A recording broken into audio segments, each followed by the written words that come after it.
You've been holding so much today. Let it go, just for a moment. High above the clouds, a dragon carries a sleeping kingdom, and in its warm, quiet breath, there is space for you to rest.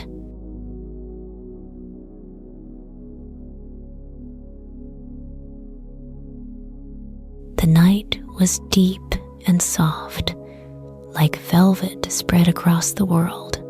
High above mountains and seas, a dragon moved through the sky. It did not rush. It did not dart or dive. It floated, gliding in long, slow curves, as if cradled by the wind. Its scales were not harsh or sharp. They shone with a gentle, silver blue light, like moonlight resting on still water. Each slow breath shimmered along its great body. Each slow breath was calm. Each slow breath was peaceful. Across its wide back lay a kingdom. Stone towers rose between ridges of scales, delicate and pale under the moon. Tiny houses with quiet, mossy roofs clustered in circles like shells along a shore. Gardens curved around chimneys and courtyards. Narrow streets wound between them, sleeping, silent, and still. The kingdom had once stood on the ground. Once, it had known days of bright sun and nights of crackling fires. Children had run along those cobblestones, their feet tapping like small drums. Bakers had dusted flour into the warm morning air. Tailors had sung to themselves under open windows. But long ago, the kingdom had sighed under a heavy sorrow. A wish had been made, a spell had been woven, and now the kingdom slept. Every person, every child, every cat dozing on stone steps lay under a deep and gentle enchantment. They breathed, but their breaths were slow. They dreamed, but their dreams were soft and quiet, like clouds drifting over a still lake. No one woke, no one spoke. Only the dragon stayed awake. The dragon remembered the day the spell began. It remembered the old king standing on the highest balcony, his cloak stirring in a tired wind. The king's voice had been warm and worn, like a familiar lullaby. He had not asked for power or riches. He had only asked for rest, for his people, for their hearts. Let them sleep, he had whispered. Let their sorrow soften. Let their dreams be gentle. And the dragon had answered, not with words, but with a vast, low hum that rose from its chest like thunder turned to honey. Its wings had opened. Its body had lifted. Stone and earth had trembled, and yet nothing broke, nothing fell. Very slowly, the kingdom had risen from the ground. Streets, wells, towers, fields, and gardens had drawn together like pieces of a puzzle. They had settled along the dragon's long back, between its strong, curved spines. Not a single lantern had gone out. Not a single cradle had tipped. Now, the dragon carried this sleeping kingdom through the night. It moved through a sky washed with silver. The moon watched kindly, a quiet guardian above a guardian. Stars stretched in long, soft rivers, spilling their light over the dragon's wings. The dragon's wings were vast but gentle. They rose and fell like the breath of the sea. When they beat, they did not roar. They whispered.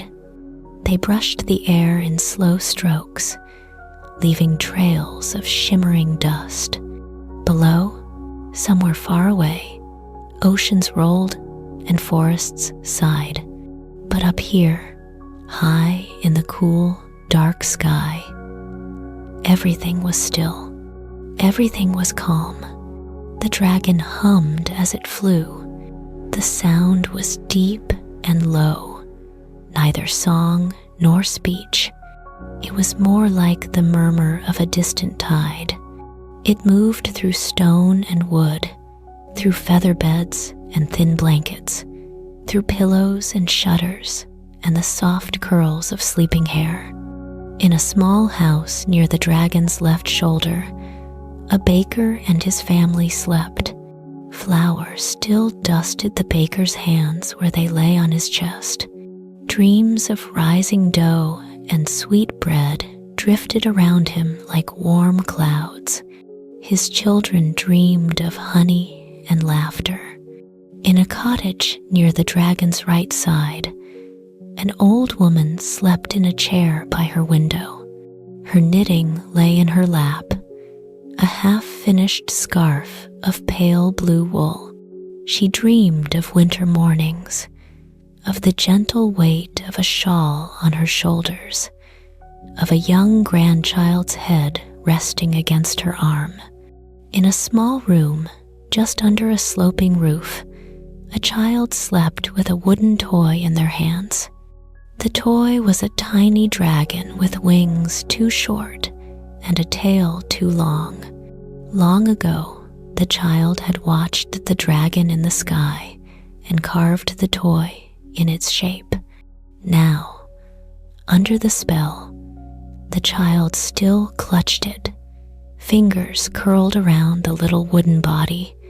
Their dream was a soft one, flying above the clouds, chasing a silver moon. The dragon felt all these dreams. They were like tiny lights scattered across its back, glowing quietly, never burning out. It did not disturb them. It did not shake or twist. It flew slowly, smoothly, like a cradle rocking in a gentle hand. Sometimes, thin veils of cloud drifted close. The dragon passed through them as if through soft curtains. The mist touched towers and rooftops, leaving beads of dew that shone like silver pearls in the moonlight. The clouds wrapped around the dragon's neck and wings, then shredded softly, spilling away in wisps. Far ahead, a path of stars stretched open. They seemed to gather in clusters, like lanterns hung along an invisible road. The dragon turned its head slightly, following this quiet, shining trail. It did not know where it led. It did not need to know. For the dragon, the journey itself was the purpose. To keep moving gently, to keep the kingdom safe, to keep the night calm. From time to time, the dragon looked back along its own body. It saw the castle lit faintly by enchanted lanterns. It saw the villages, circles of stone and wood resting between scales. It saw the dark lines of gardens and the pale threads of roads, all of it peaceful, all of it still. The dragon felt a warm, deep tenderness, like a soft fire glowing behind its ribs. These were not just buildings, not just stones and roofs and towers. They were memories, lives, voices that once filled the air. And though those voices slept, the dragon remembered each one. A child who had once giggled at its shadow. A woman who had once left a bowl of cream on a windowsill in thanks. A man who had once raised his hat and nodded when the dragon passed overhead at dusk. The dragon carried these memories like small, bright treasures. It kept them safe as it kept the sleepers safe. High above the world, the air grew cooler and thinner.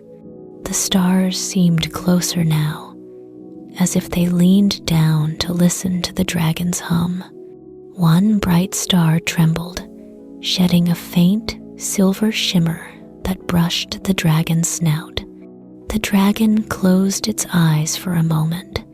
Its hum grew deeper, slower, softer. The kingdom settled against its back, as if nestling into a pillow. Up here, there was no hurry, no clocks, no bells, no calls to wake. Only the moon, the stars, the wind, and the steady rhythm of the dragon's wings. The dragon's thoughts were gentle. It wondered how the children's dreams looked tonight. It imagined fields of starlight and rivers made of music. It imagined the people walking in their dreams through gardens of silver flowers, through forests where every leaf whispered, "Rest, rest, rest." The dragon tilted its wings and glided a little lower, just enough for the moonlight to spill more warmly over the castle's highest towers. Their shadows lengthened and softened. Ravens slept on the parapets, their feathers puffed and peaceful, beaks tucked under their wings. The dragon's tail curved behind it in a slow, graceful line. Each movement was a lullaby. Each breath was a promise. Nothing would harm the kingdom, not while it rested on the dragon's back, not while the night was deep and the stars were kind. So the dragon sailed on through a sky of quiet silver and deep blue. Its hum mingled with the hush of the wind. Its wings wrote soft circles in the air. Below, the sleepers did not stir. They dreamed. They floated in their gentle spell, and above them, around them, carrying them, the dragon watched and watched, guardian of a sleeping kingdom, keeper of 1,000 soft dreams, alone, but never lonely, in the slow, peaceful sky. On the dragon's broad back, near the curve of its neck, a castle rose like a cluster of pale, dreaming towers. Its walls were old stone, softened by time and moonlight. Ivy curled along the stones, its leaves dark and still, shining faintly with dew. At the very top, a single tower reached higher than the rest. Its pointed roof touched the silver night. A round window, like a quiet eye, faced the sky and the patient stars.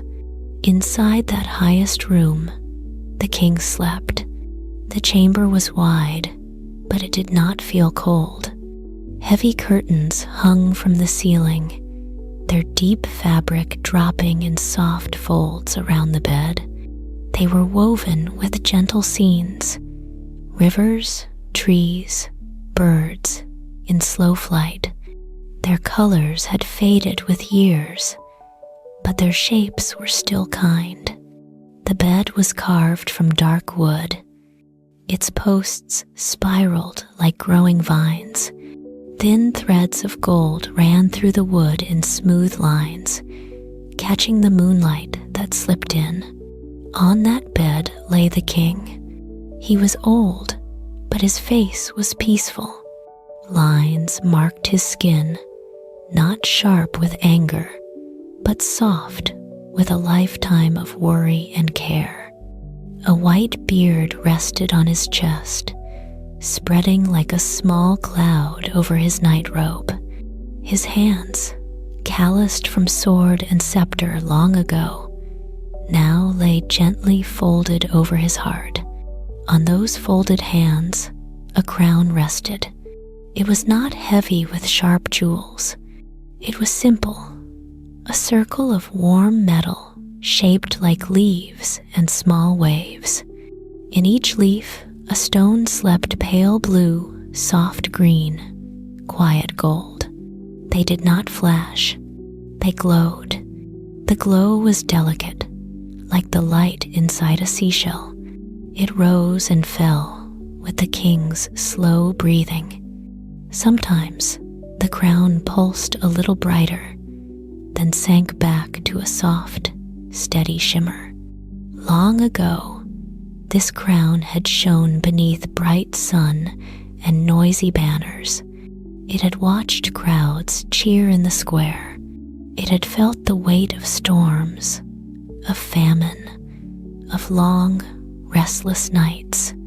And then, one evening, the king had stood at his window and looked down at his weary people.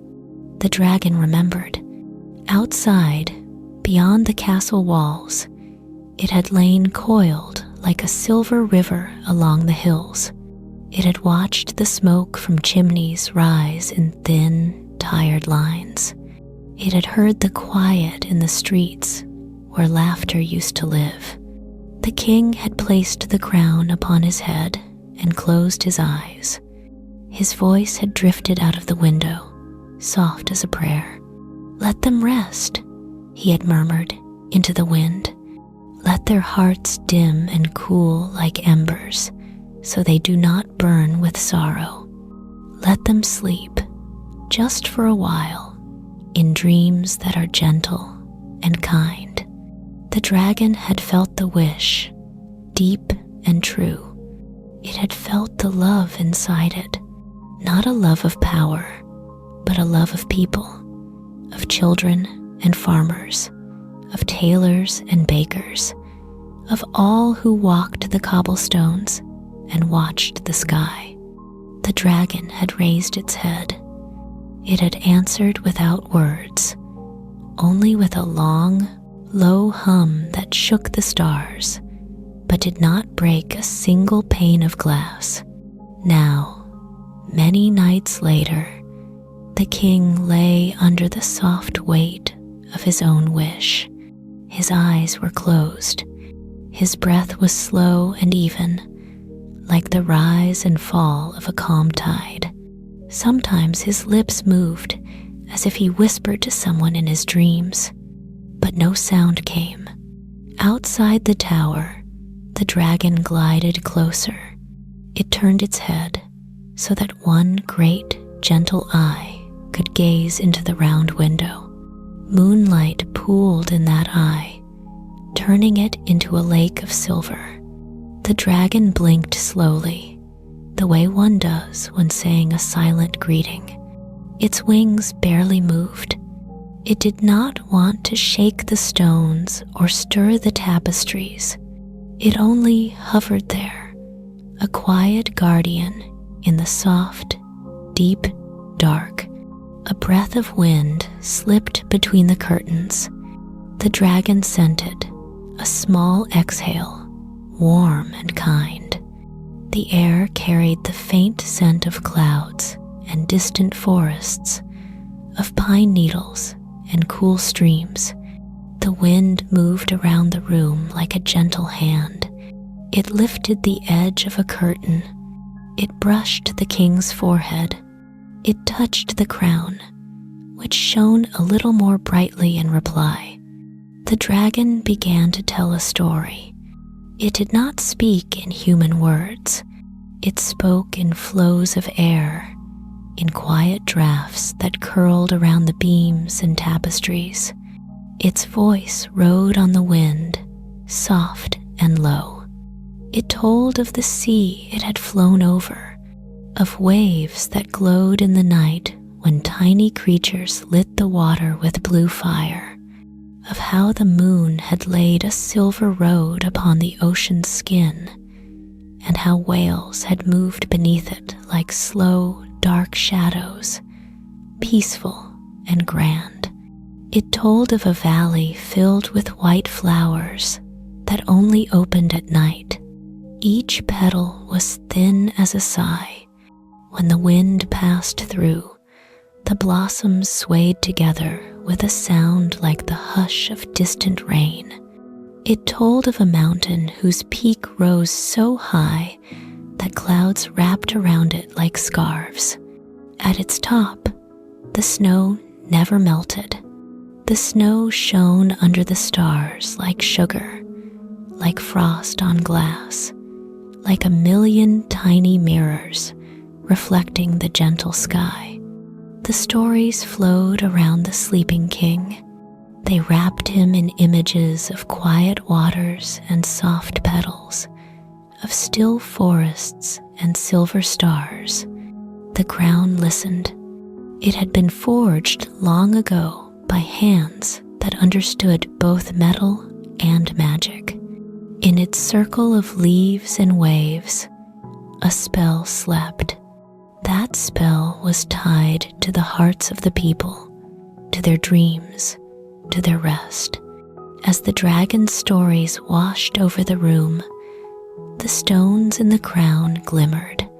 The pale blue stones deepened, like evening sky just before the first star appears.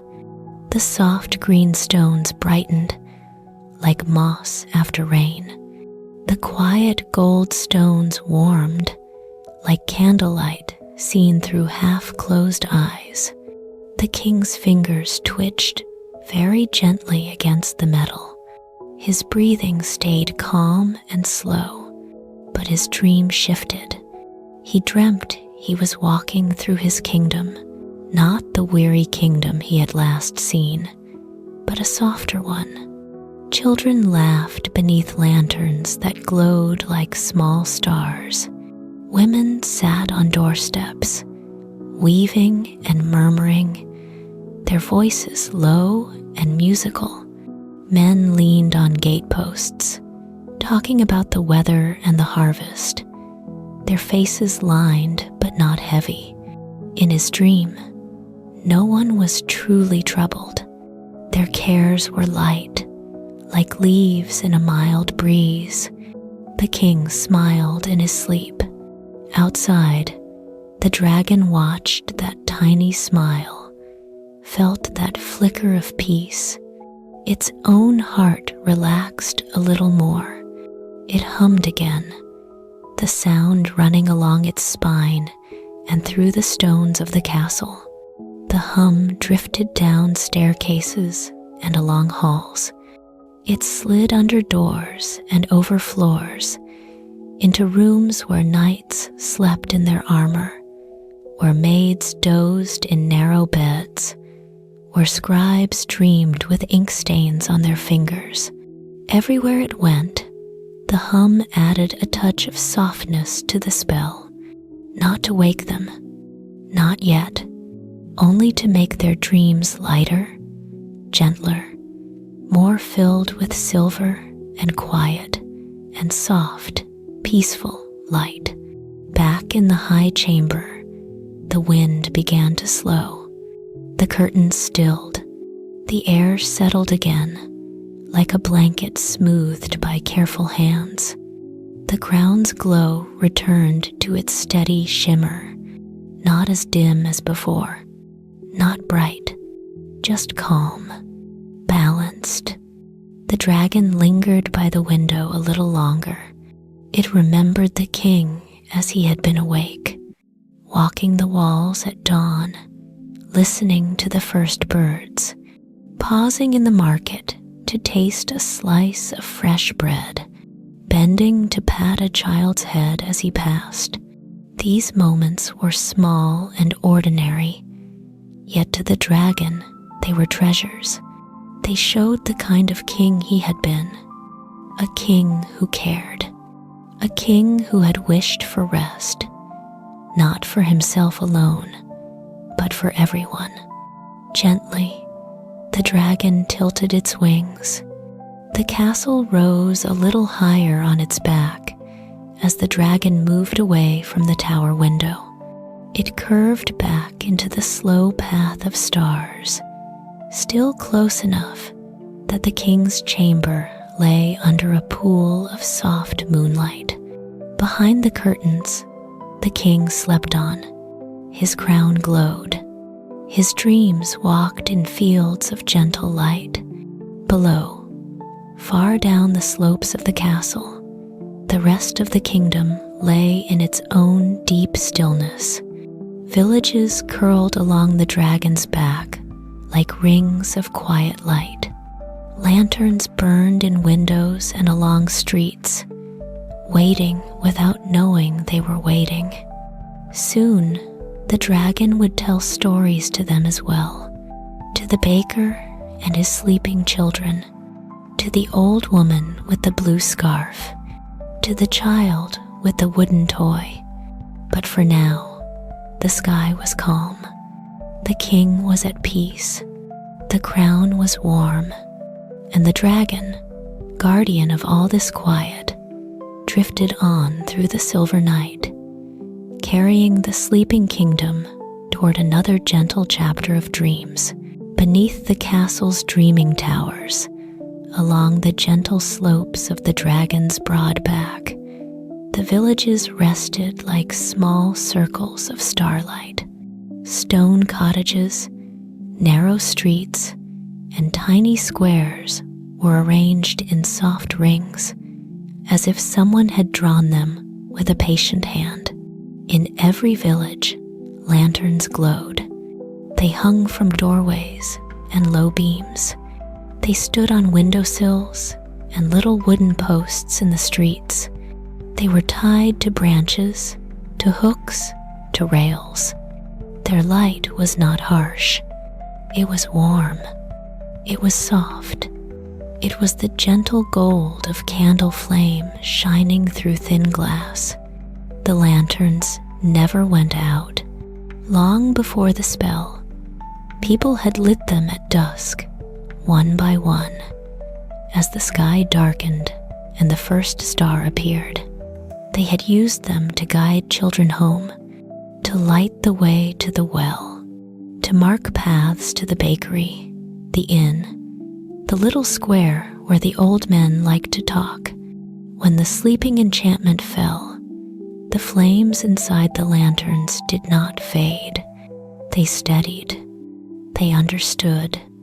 They accepted their new task. Now they shone on and on, night after night, across the dragon's back as it glided through the slow, quiet sky. The dragon loved these lanterns. From above, when it turned its head to look back, the lights seemed like clusters of fallen stars, cupped gently in the village's stone hands. As the dragon moved, the lanterns swayed just a little, their golden halos rocking softly in time with the dragon's slow, peaceful breath. In the first village, near the dragon's left shoulder, a small square opened under the curve of a scale. In the center of the square stood a stone well, its rim worn smooth by years of hands and buckets. Around the well, 4 lanterns were fixed to tall, thin poles. Their light fell in a round, gentle pool, shining on the cobblestones. On a bench beside the well, a young woman slept with her head tipped back, her hair spilling like dark water behind her. Once, she had come out to draw water late in the evening, humming to herself. The spell had wrapped around her like a shawl before she could go back inside. Now, her empty bucket still rested at her feet. The lanterns watched her.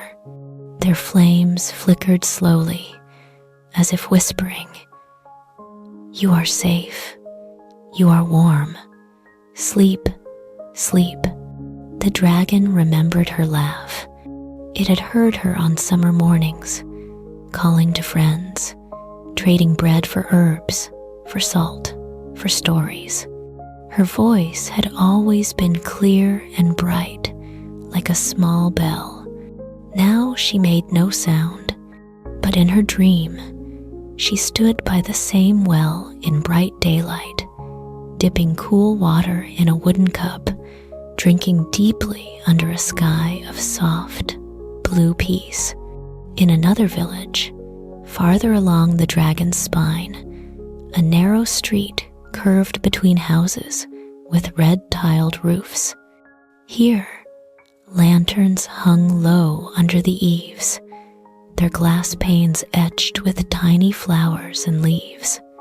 Their light fell on a line of shoes left at doors, on a sleeping cat curled in a windowsill, on a broom resting quietly against a wall.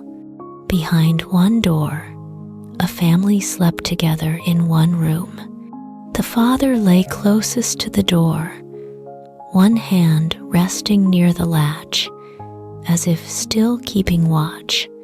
The mother lay beside him, her hair braided neatly, her face turned toward the children. Two little ones slept at the foot of the bed, tangled in blankets, cheeks flushed with the softness of deep dreams. Above their door, a lantern burned with a gentle, steady flame. Its light was like a blessing, warm and constant. The dragon remembered this house at festival time. It remembered lanterns swinging high as they were carried through the streets. It remembered ribbons tied around the poles, the way children had laughed and run in circles beneath them. It remembered the father lifting the youngest child to touch a lantern and make a wish. Now, all wishes were held in dream, but the light above the door still shone, patient and kind. A breeze, born from the dragon's slow movement, drifted through the village. It brushed the lanterns, making their flames lean and straighten in a calm little dance. Shadows slid gently on the cobblestones, changing shape like soft, sleepy thoughts. The dragon's hum rolled over the rooftops. It was not loud. It was not heavy. It was a quiet, low sound that slipped between roofs, under doors, around chimneys. Wherever it passed, the lanterns seemed to answer. Their flames brightened just a touch, then returned to their soft glow. It was as if they were nodding in agreement, saying, "Yes, we are watching too. Yes, we will keep the quiet." Clouds drifted low that night. They came up from the horizon like fields of white mist, spread wide and thin. The dragon glided into them, and for a little while, the villages were wrapped in a white, gentle fog. The lanterns became soft smudges of gold in the mist. Their halos widened, turned fuzzy and tender, like rings of light painted on silk. The clouds kissed every roof and window, leaving cool beads of moisture that sparkled when the lantern light reached them.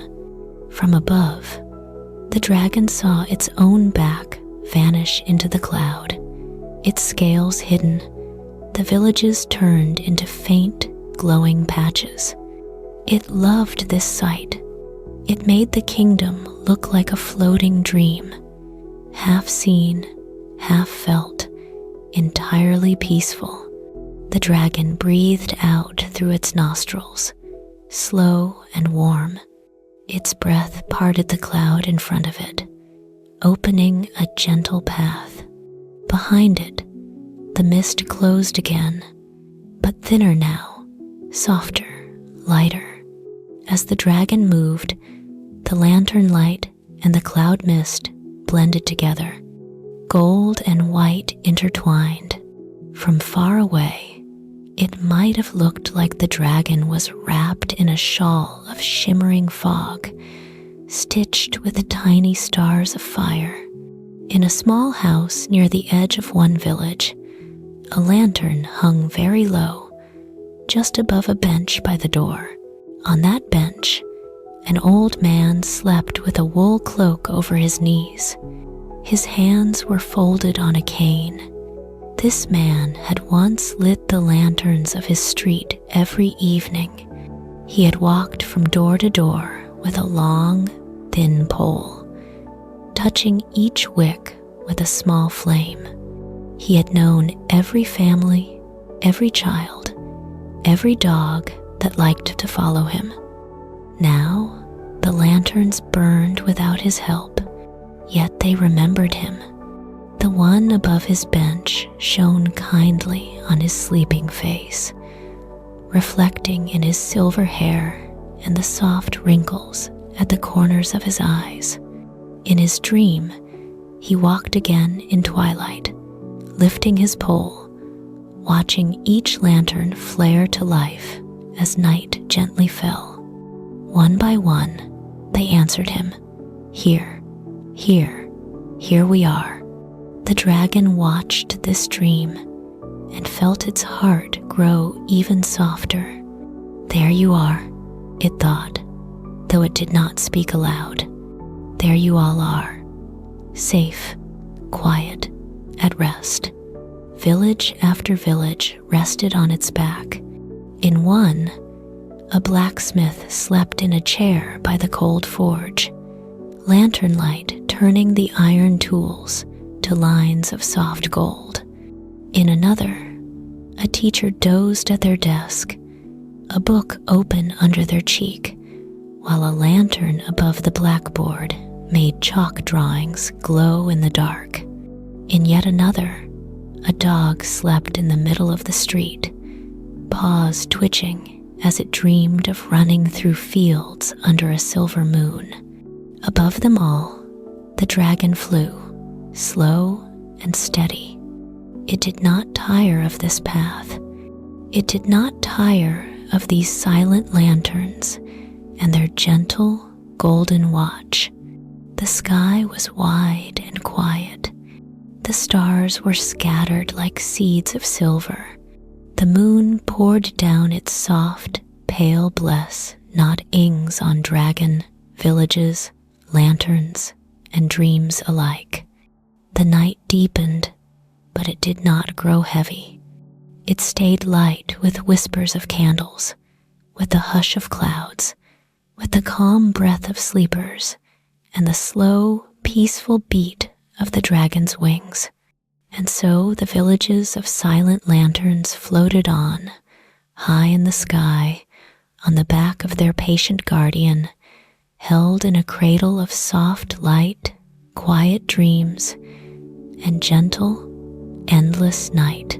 On the dragon's broad shoulders, just behind the castle and above a curve of scales, there was a garden. It did not look like other gardens on the ground. It did not rest on flat earth or roll across hills. It lay like a gentle blanket spread over the dragon's back, held in place by roots and stone and quiet magic.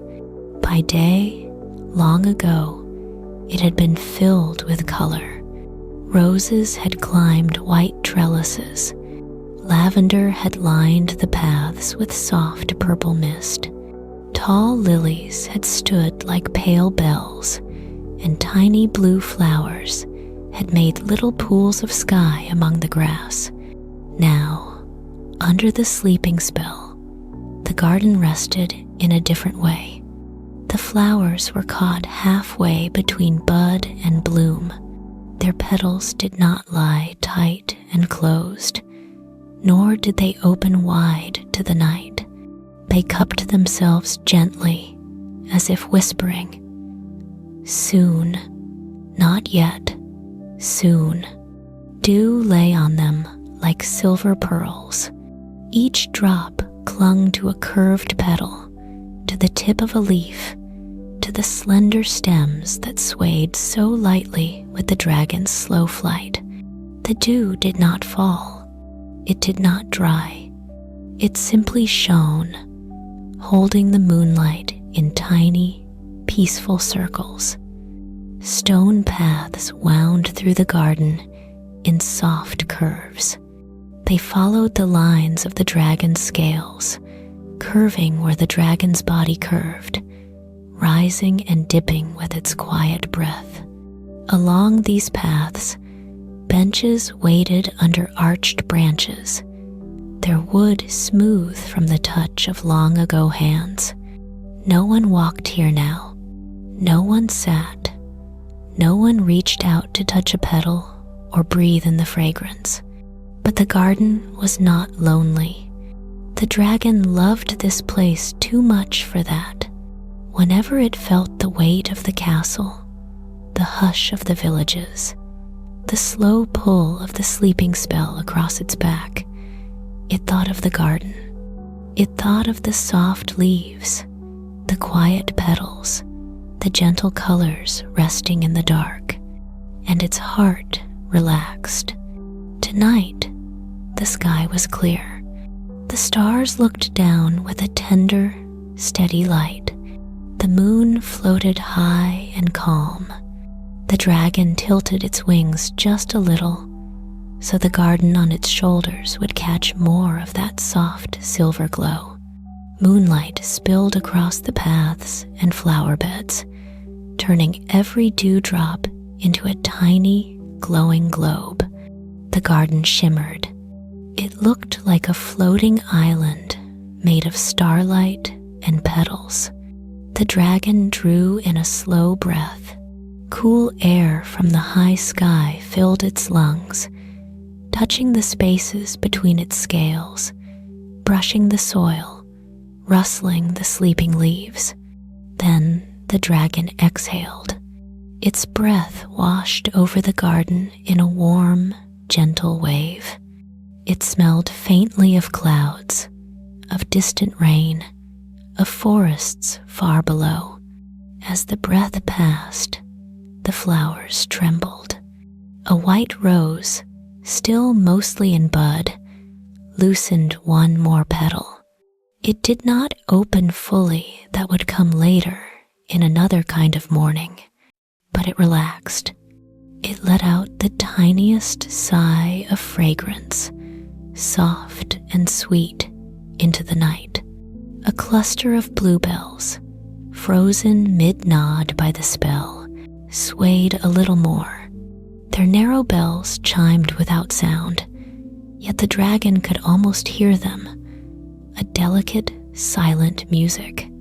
The dragon loved them all.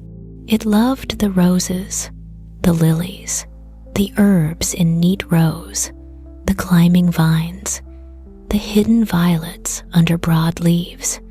So, as it flew, it began to tell them stories.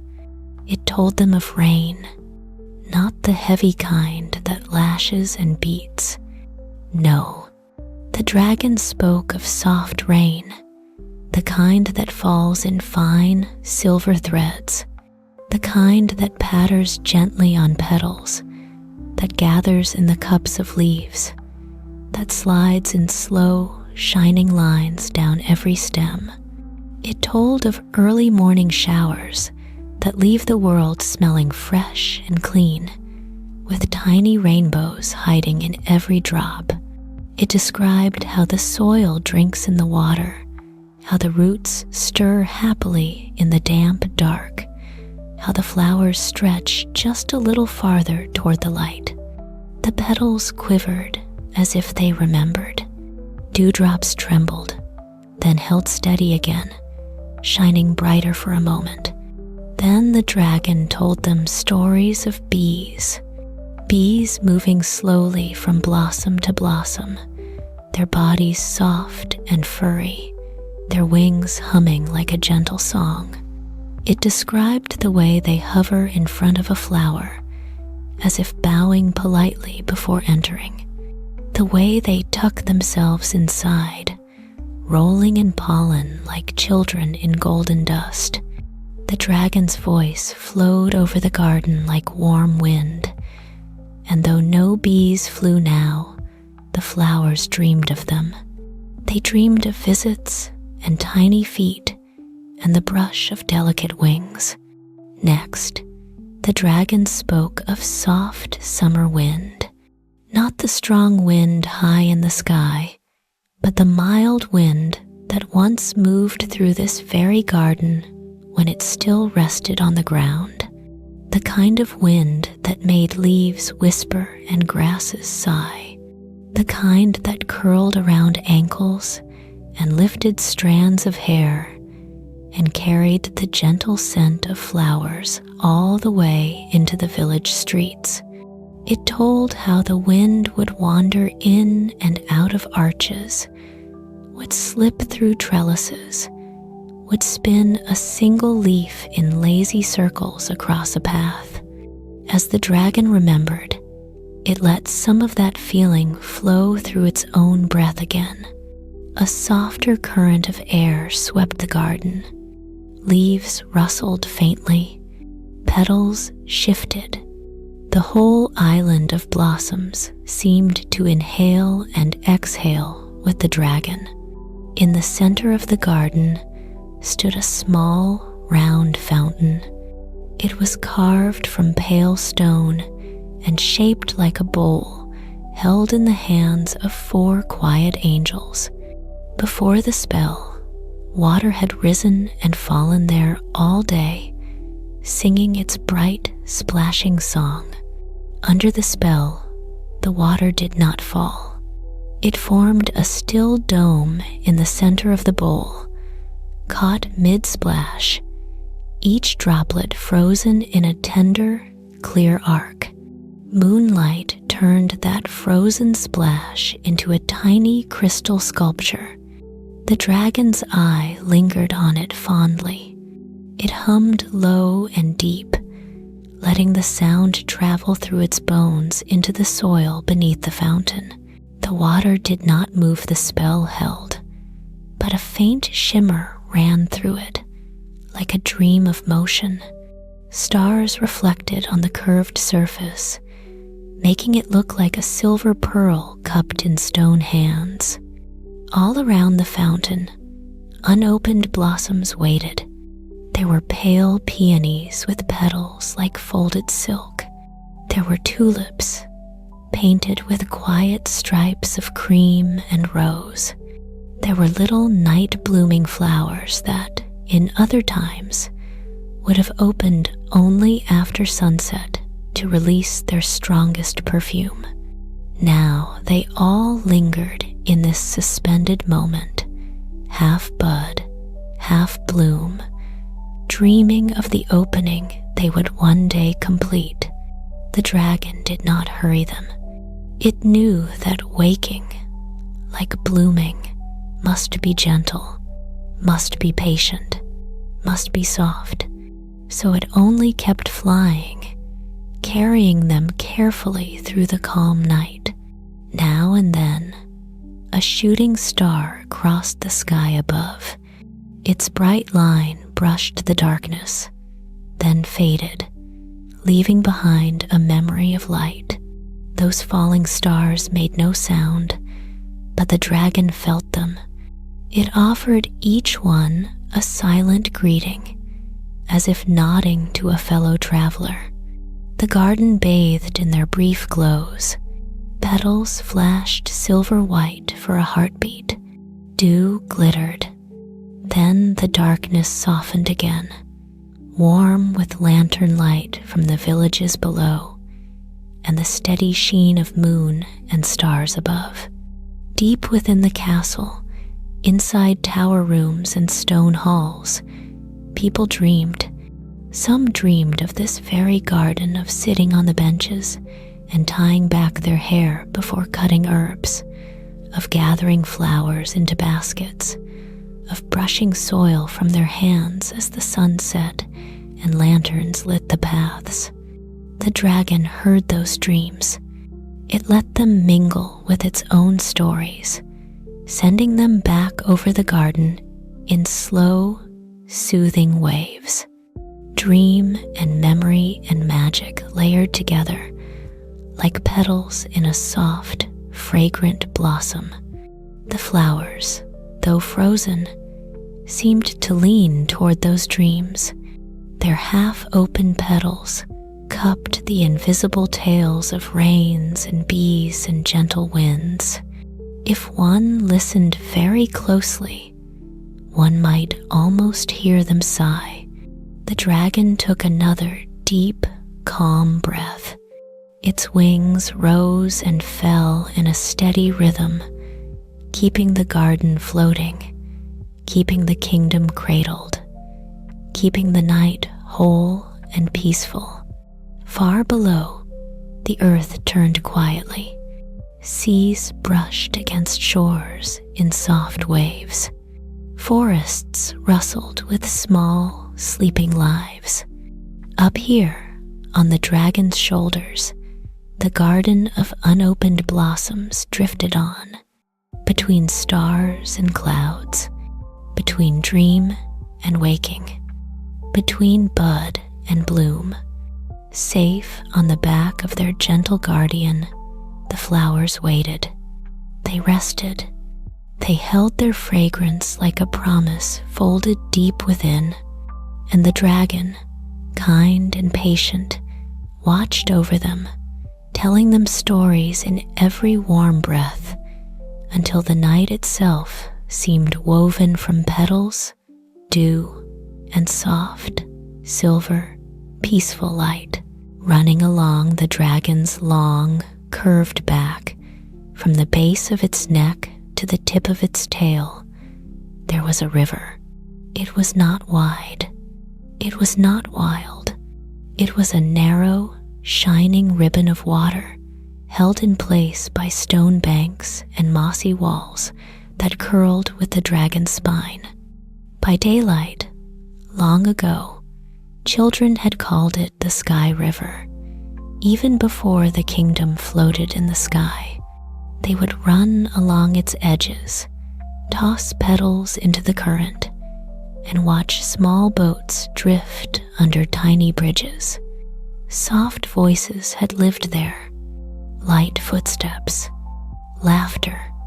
Now, under the sleeping spell, the river was very quiet. Its surface glowed with moonlight. Stars gathered in it like a second sky, silver and soft, trembling with the dragon's slow, steady breath. When the dragon rose a little, the reflections shivered. When it sank a little, the reflections calmed. The river did not roar. It did not rush. It moved in slow, secret ways, like a dream moving through a sleeping mind. On one side, low stone walls, covered in velvety moss, held the banks. Little steps led down from streets and houses, ending at the water's edge. Lanterns hung over these steps, and their golden light fell in long threads across the surface, making it look like spun gold laid over silver. The dragon loved this soft glimmer. It turned its head slightly, so one great eye could look back along its spine. From up there, the river was a silver line stitched into its scales, shimmering, quiet, peaceful. Tiny bridges arched over the water. Some were made of stone, some of wood. Some had little railings carved with flowers. They connected one side of the river to the other like gentle, curved smiles. On each bridge, a lantern stood or hung, casting a warm circle of light. The light made the rails glow and painted the shadows of the posts on the water. The river carried those shadows with it, like long, dark ribbons drifting along its shining path. Fish slept beneath the surface. They floated in slow, drifting groups, their scales dark until the moonlight touched them and turned them to tiny sparks of silver. Their fins barely moved. Their eyes were half closed. It was as if they too were dreaming. In their dreams, They swam through starlit currents and chased soft rings of light left by raindrops that did not fall. No nets, no hooks, no rush, no fear. Only water, only softness, only the deep, quiet, gentle flow. Along the banks, small boats rested, little wooden boats with oars tucked inside, flat barges tied to posts with ropes worn smooth. Even a few children's boats, no bigger than a cradle, painted in fading colors, blue, green, soft red. They rocked, but only a little. The river's movement was so calm that the boats seemed almost still, just breathing with the dragon. Up, down, up, down. A cradle song of water. The dragon remembered the sounds that used to live here, children calling to each other from one bank to the other, mothers scolding gently from doorways, their voices never truly sharp, boys and girls leaning over bridges to drop flower petals, watching them spin in the current. It remembered an old man who used to sit on a low wall with a fishing rod. He rarely caught anything, but he didn't seem to mind. He would hum and talk to the river as if it were an old friend, and the river had hummed back in its own liquid language. Now the old man slept in his house, not far from the water. His fishing rod leaned against the wall by the door. His hat, which used to shade his eyes from the sun, hung on a peg, resting. The river remembered him too. Water remembers. It remembers every footstep on its banks.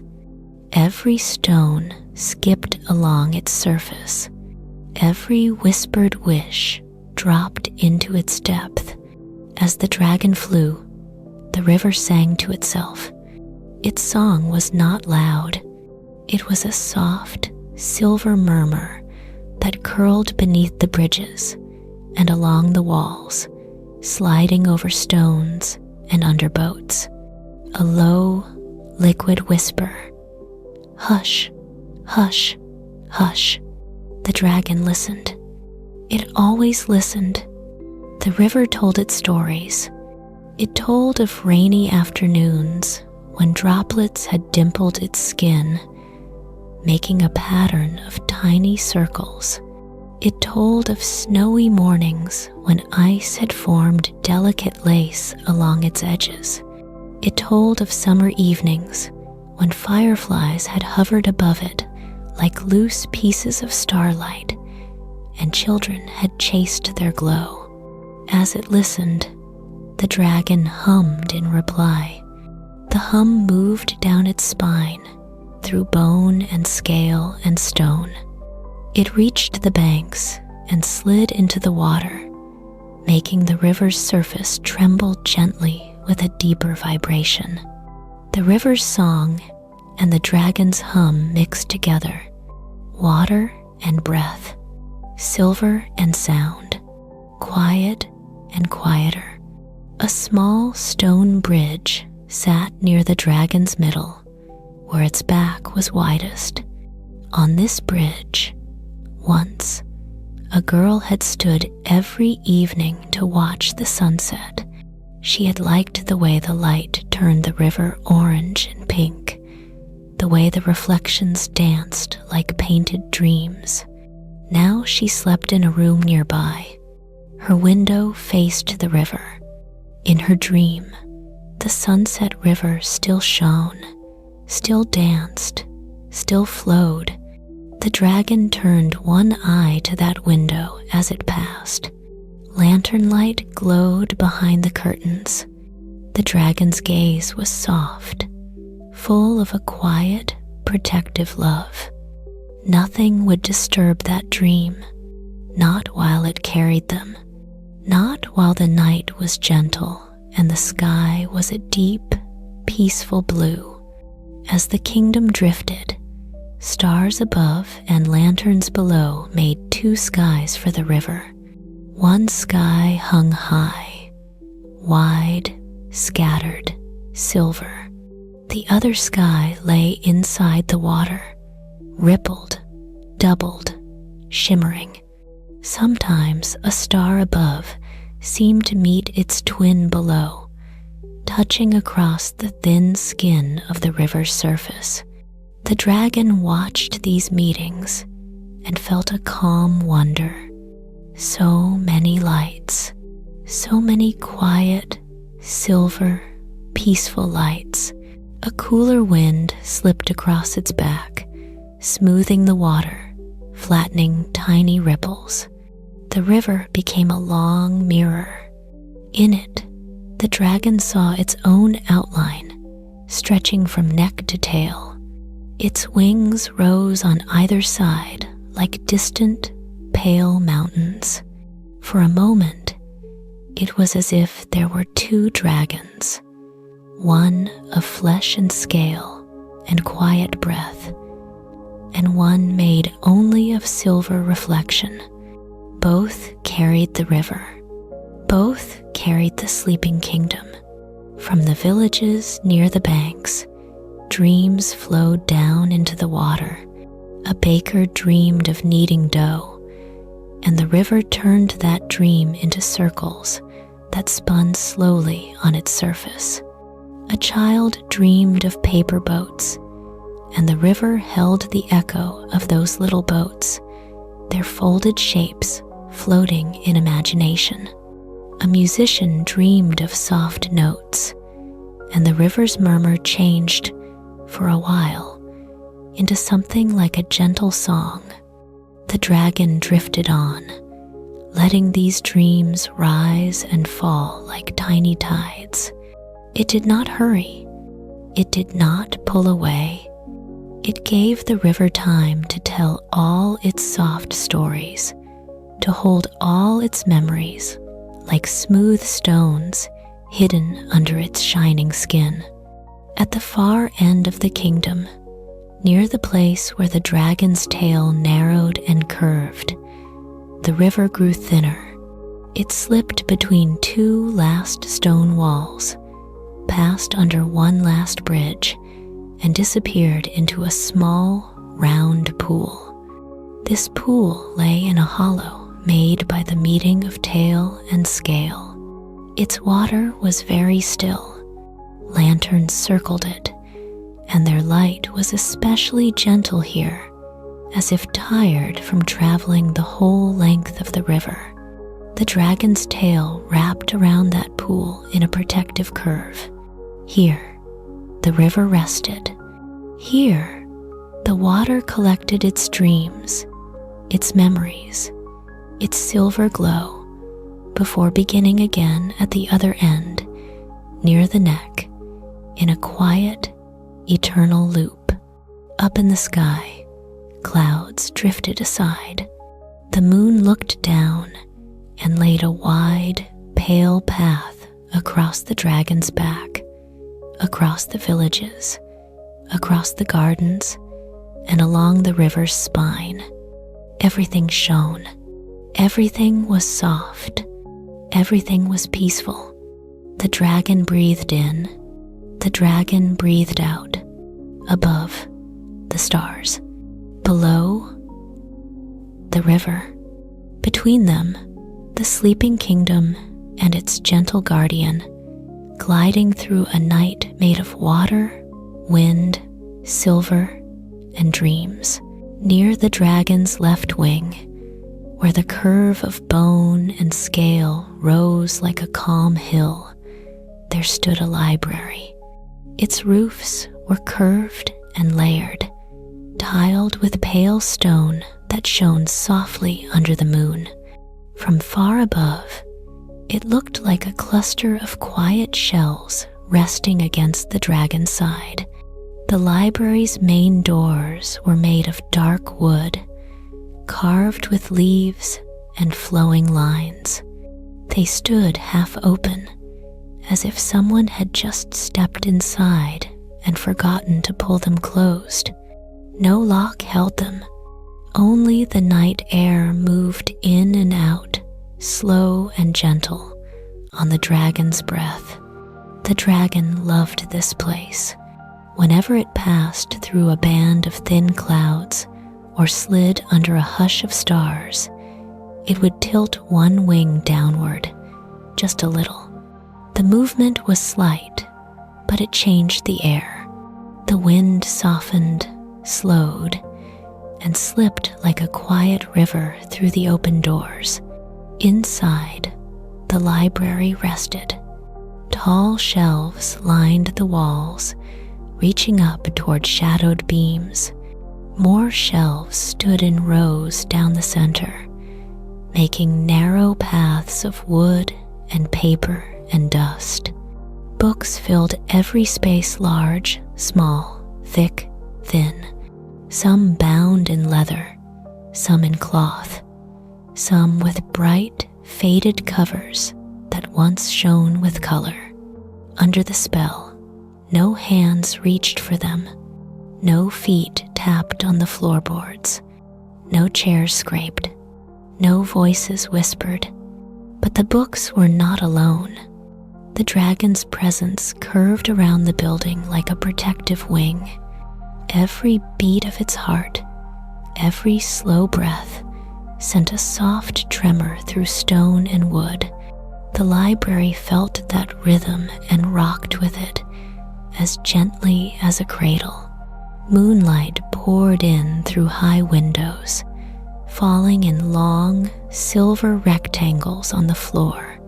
Dust floated in those beams, drifting like tiny, sleepwalking stars. The air smelled of paper, ink, old leather, and a faint note of lavender from a sachet someone had once tucked between the shelves. On a long table near the center of the hall, several books lay open. One was a history of rivers, its pages full of careful drawings of winding lines and small notes in the margins. One was a collection of lullabies, the music resting on the page like a quiet field of black seeds. Another was a book of stories about dragons and mountains and brave, gentle hearts. Each book was paused in the middle of a page, as if the reader had just looked up for a moment and then drifted away into sleep. The dragon remembered them. It remembered the old librarian with soft eyes and gentle hands, who had spent long afternoons dusting the shelves and humming to the books. It remembered children sitting cross-legged on the floor, eyes bright and wide, listening as stories of forests and stars unfurled in the air. It remembered students bent over tables, reading late into the evening while lanterns burned low. Now, all those readers slept in their beds, yet their thoughts lingered here. Their love for words, their memories of stories, curled around the shelves like invisible vines. The dragon glided closer. Its left wing dipped very slightly, casting a wide, pale shadow over the library roof. The wind around that wing thinned to a soft sigh. It flowed through the open doors, through the cracked windows, along narrow hallways. Inside, a page turned, just one. A book on a side table near a window rustled. Its paper lifted, then settled as the wind's gentle hand brushed across it. Words that had been hidden a moment before now lay open under the moonlight. They spoke of a forest at night, of leaves shining with dew, of a path of silver stones under the stars. The dragon's heart warmed. Those words were familiar. They came from a story the dragon had once heard read aloud when the kingdom was still on the ground. A child had sat in a tall chair, legs too short to touch the floor, listening with their head tilted, a small smile half formed on their lips. The dragon had rested outside then, beside the outer wall, and had listened too. The words had seeped through the stone like soft rain. Now, the dragon let that memory rise again. It gathered it up like a small, precious light and breathed it gently back into the library. On the shelves, quiet books seemed to glow just a little, just in their spines, just in the ink of their titles. The dragon did not speak in human language, but if one could translate its low, steady hum, it would sound like this. Sleep, little stories. Sleep, gentle words. Your readers are dreaming. You may dream too. The library listened. The wood in the floorboards and the beams creaked softly, not in complaint, but in contentment. The chairs stood in place like patient friends. The tables rested under a film of silver dust. The pages themselves began to dream. In their dreams, the stories inside them did not stay pressed between covers. They rose like soft mist.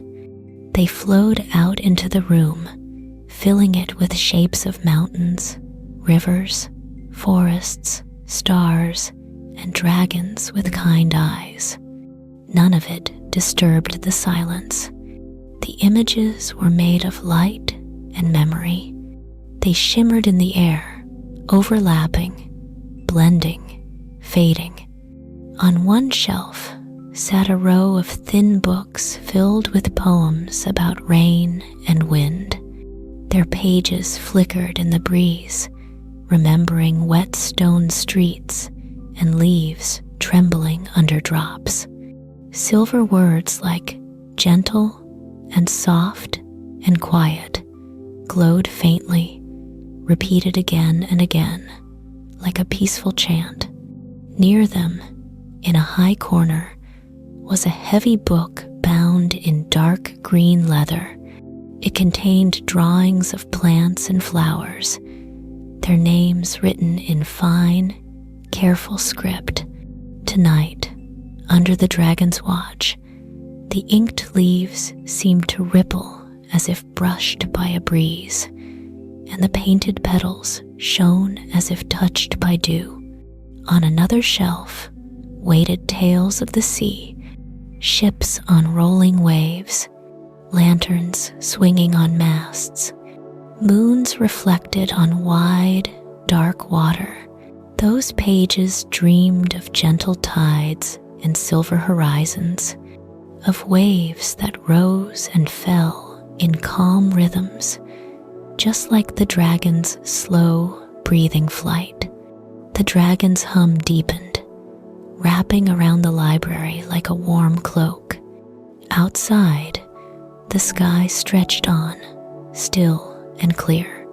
The dragon's wings barely moved, just enough to keep the kingdom drifting.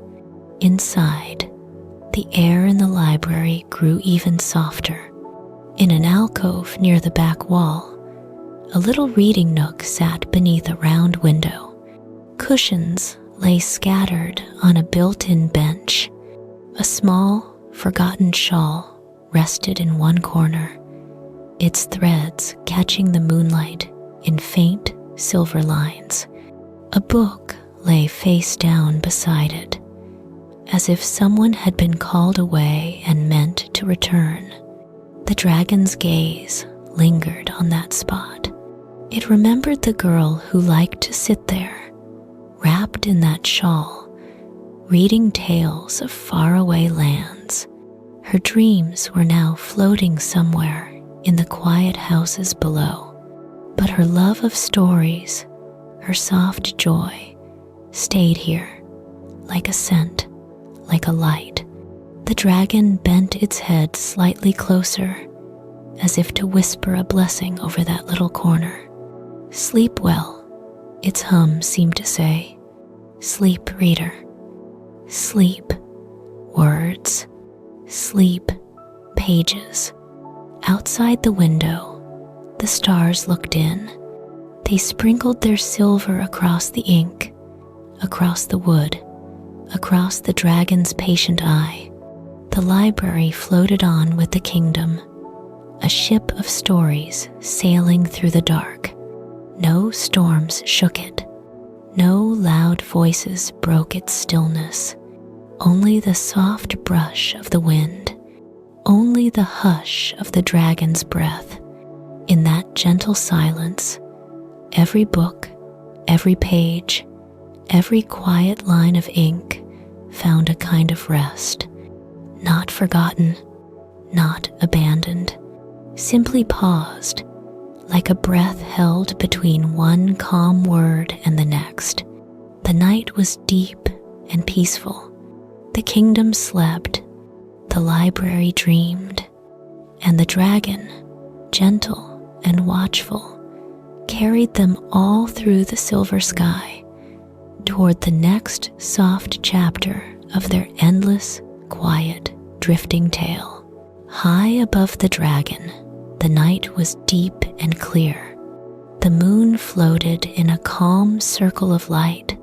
The stars rested around it like quiet, silver seeds scattered across a dark, gentle field. For a long while, they only watched. They watched the dragon glide. They watched the sleeping kingdom on its back. They watched the slow, peaceful journey through the soft sky. Then, one tiny star trembled. It was not the brightest star. It was not the largest. It had a small, soft light, like a candle seen far away through mist. Yet tonight, it felt something stir inside its glow. Below, it saw the dragon. It saw the castle towers, the lantern-lit villages, the garden of unopened blossoms, the silver river. It saw all the people sleeping, all the dreams drifting like quiet clouds. The little star felt a gentle tug in its heart of light, a wish, a question, a very soft, curious longing. What is it like, it wondered, to be closer, to see their dreams more clearly, to listen to their quiet hearts? Stars do not often leave their places. They like their high, still homes. They like to shine from afar, sending down slow, patient comfort. But this star was young. Its light was tender and curious, and the night was kind. So it began to fall, not fast, not sharp, not like a streak of fire. It drifted down like a feather of light. It slipped through layers of darkness and silver haze, leaving only the faintest shimmer behind. The dragon felt it. As it glided, wings hardly moving, it sensed a small, bright presence drawing nearer from above. The feeling was gentle, like a single snowflake landing on warm skin. It tilted its head slightly, one calm eye turning upward. Through the clear air, it saw the tiny star descending. The dragon did not fear it. It did not try to move away. It knew the language of the sky. It knew when something came in peace. The star floated down past the moon, past a thin veil of cloud, past the dragon's quiet, watchful eye. It drifted lower, lighter, quieter. At last, it reached the highest balcony of the castle tower, the one where the king slept beneath his soft, glowing crown. There, on the stone rail, it came to rest. For a moment, It was only a point of light, a tiny star-shaped flame resting between ancient stones. The night breeze touched it. The dragon's breath moved around it. Lantern glow from a nearby window brushed its edges. Then the star changed. Its light folded inward and reshaped itself, like a spark curling into a tiny flame figure. Slowly, gently, it took on the form of a small child made of soft, pale glow. The child had hair like fine threads of starlight, drifting as if underwater. Their eyes were wide and quiet, pools of gentle silver. Their hands were small and luminous, fingers tipped with tiny, glowing nails. They were not fully solid, not fully mist. They were something in between, something like a dream wearing the shape of a child. The dragon moved closer.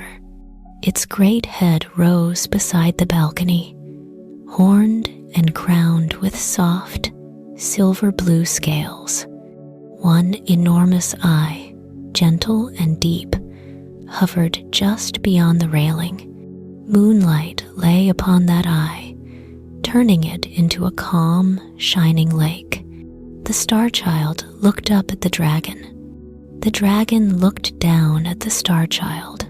For a time, they only gazed at one another in silence.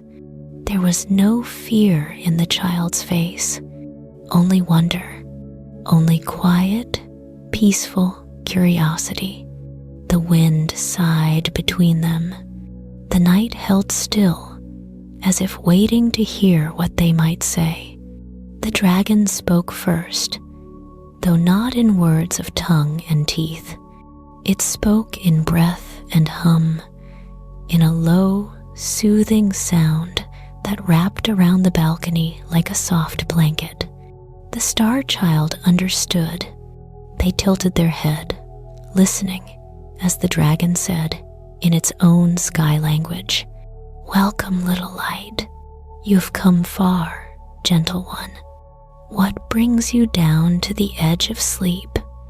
The star child answered without moving their lips. Their voice was a tender ring inside the dragon's heart, bright and soft. "I saw you," they said. "I saw you carrying this kingdom through the quiet sky. I saw their lanterns, their river, their gardens, their dreams. I wanted to come closer. I wanted to listen." The dragon's eye warmed. "So you are curious," it hummed, its tone as calm as a deep, slow wave. "Curious about sleeping hearts."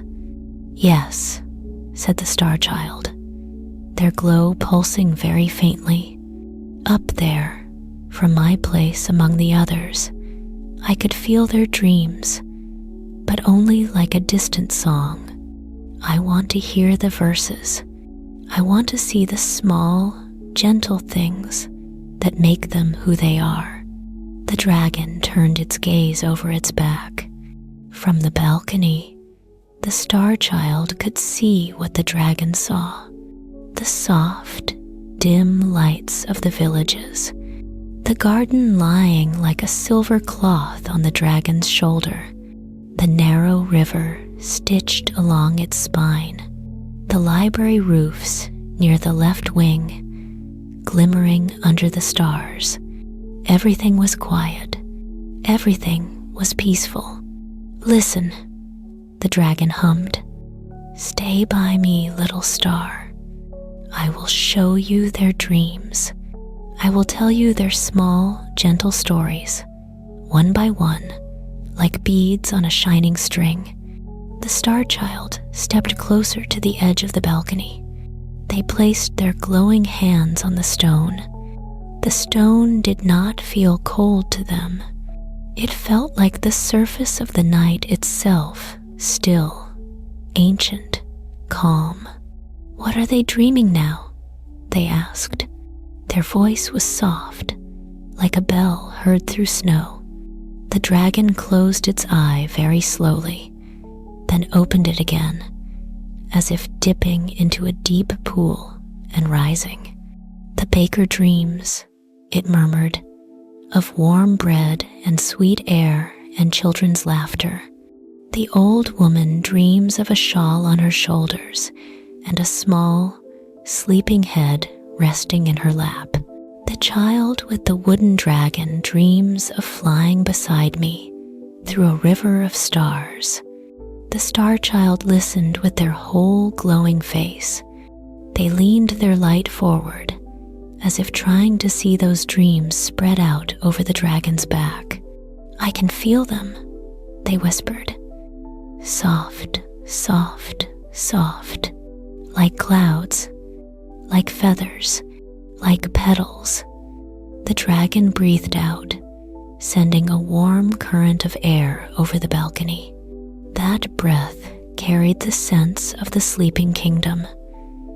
A trace of flower from the baker's house, a hint of lavender from the garden, a whisper of ink and paper from the library, a cool silver note from the river's damp stones. The star child closed their eyes. They let the breath wash through their light. Inside them, something like a heart glowed brighter, then softer, in slow, soothing pulses. "It is peaceful here," they said. "So peaceful, so gentle. I did not know sleep could be so wide and quiet." The dragon looked up at the stars above. They were still there, still watching, still shining in their slow, patient way. No one scolded the missing star. No one called it back. The sky understood. "You are at the edge of sleep now," the dragon hummed to the child. "Not fully waking, not fully dreaming. You are between, like them, like this kingdom, resting between sorrow and dawn." The star child opened their eyes and turned toward the sleeping king's window. Behind the curtains, the crown glowed softly. The king's breath rose and fell in a calm rhythm. "Does he dream too?" the child asked. "Yes," the dragon replied.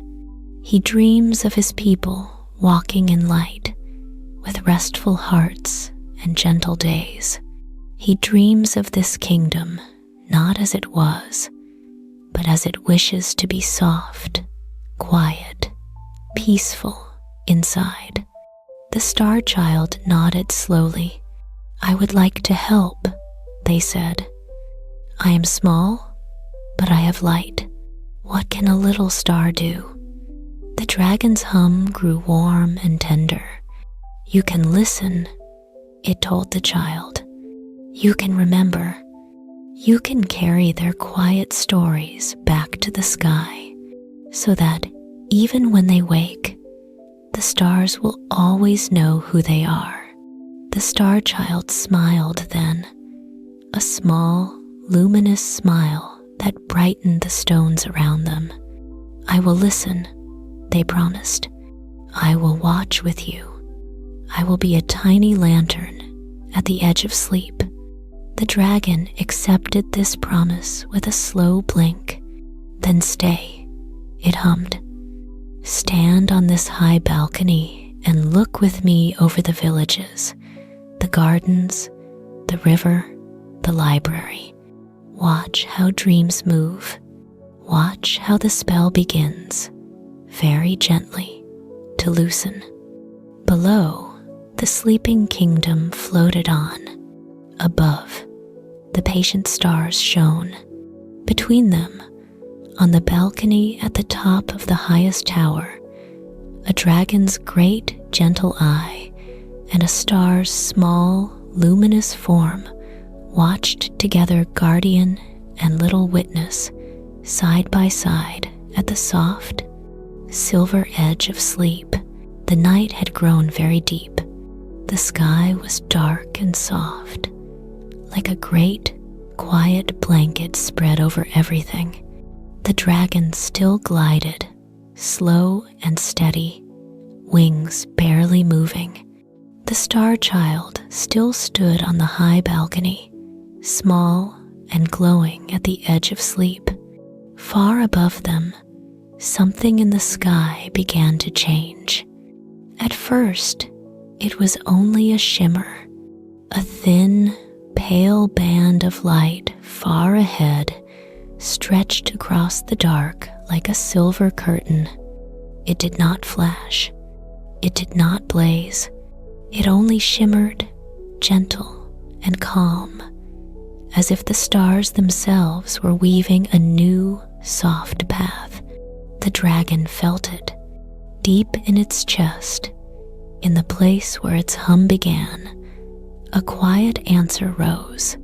The air tasted different now, lighter, finer, like the air just before dawn. Not bright yet, but ready. Not morning, but the thought of morning. The dragon turned its head just a little, so that one great, gentle eye could look up at the shimmering band. The sky is changing. It hummed, so low that the sound was more feeling than noise. The long sleep is turning, not ending, not yet, but turning. On the balcony, the star child watched too. Their glowing eyes widened, reflecting the pale curtain ahead. "What is it?" they asked, their voice a bright whisper inside the dragon's calm heart. "Stardust," the dragon replied, "a soft river of it, a place where the sky is thinner and the stars breathe more deeply. We are flying toward it, and when we pass through, the spell will feel it too." "The spell?" the child repeated softly. "The spell that keeps them sleeping." "Yes," the dragon hummed. "It will loosen, gently, like a ribbon that has been tied for a long, long time, beginning to slip free." The star child looked down at the kingdom. Houses, towers, gardens, the silver river, the library roofs, all lay in their familiar, peaceful stillness. Lanterns glowed, dew shone. Nothing moved, except the soft shifting of clouds and the dragon's slow breath. "Will it hurt them?" the child asked quietly. Waking up from such a long sleep, the dragon's eye softened even more. "No," it hummed. "I will not let it hurt them. Nothing sharp, nothing sudden, only a slow awakening, like petals opening, like eyes blinking, like hearts remembering how to beat with light." The star child nodded, comforted. They pressed their glowing hands to the stone rail and leaned forward, watching as the shimmering curtain of stardust drew nearer. It stretched from one side of the sky to the other. Thin threads of pale light drifted down from it, like gentle rain made of silver dust. The stars behind it blurred a little, as if seen through a veil. The dragon inhaled. Its wings rose in a long, slow arc. Then, with a deep, soft exhale, it glided straight into the stardust. The first touch was cool and light. Shivers of silver danced along the dragon's horns, along the ridges of its brow, along the curves of its vast, calm wings. The stardust brushed its scales, caught on the edges, and flowed backwards over its body in long, glowing streams. The kingdom rode into it too. The castle towers slipped through the curtain, their stone tops sparkling faintly as if dusted with frost made of stars. The high balcony, the star child, the sleeping king, all bathed in soft, silver mist. The villages entered next, one by one. Lanterns glowed through the stardust, turning golden halos into pale, hazy crowns of light. Tiny roofs, chimneys, windows, and doors all wore a thin sheen of shining dust. Then the garden of unopened blossoms came into the soft rain. The petals caught the starlight and held it, each drop of dew turning into a tiny, bright pearl. The flowers looked as if they were glowing from within, dreaming of daylight. Finally, the river along the spine passed under the gentle fall. The stardust landed on its surface and melted into it. The water shone brighter than moonlight, as if lit from below by a second, secret sky. Everywhere, every part of the kingdom, the stardust fell. On stone, on wood, on leaves, on glass, on sleeping hands and hair and closed eyes. The sleeping spell felt it. It had wrapped the kingdom for a long, long time, soft and deep and safe.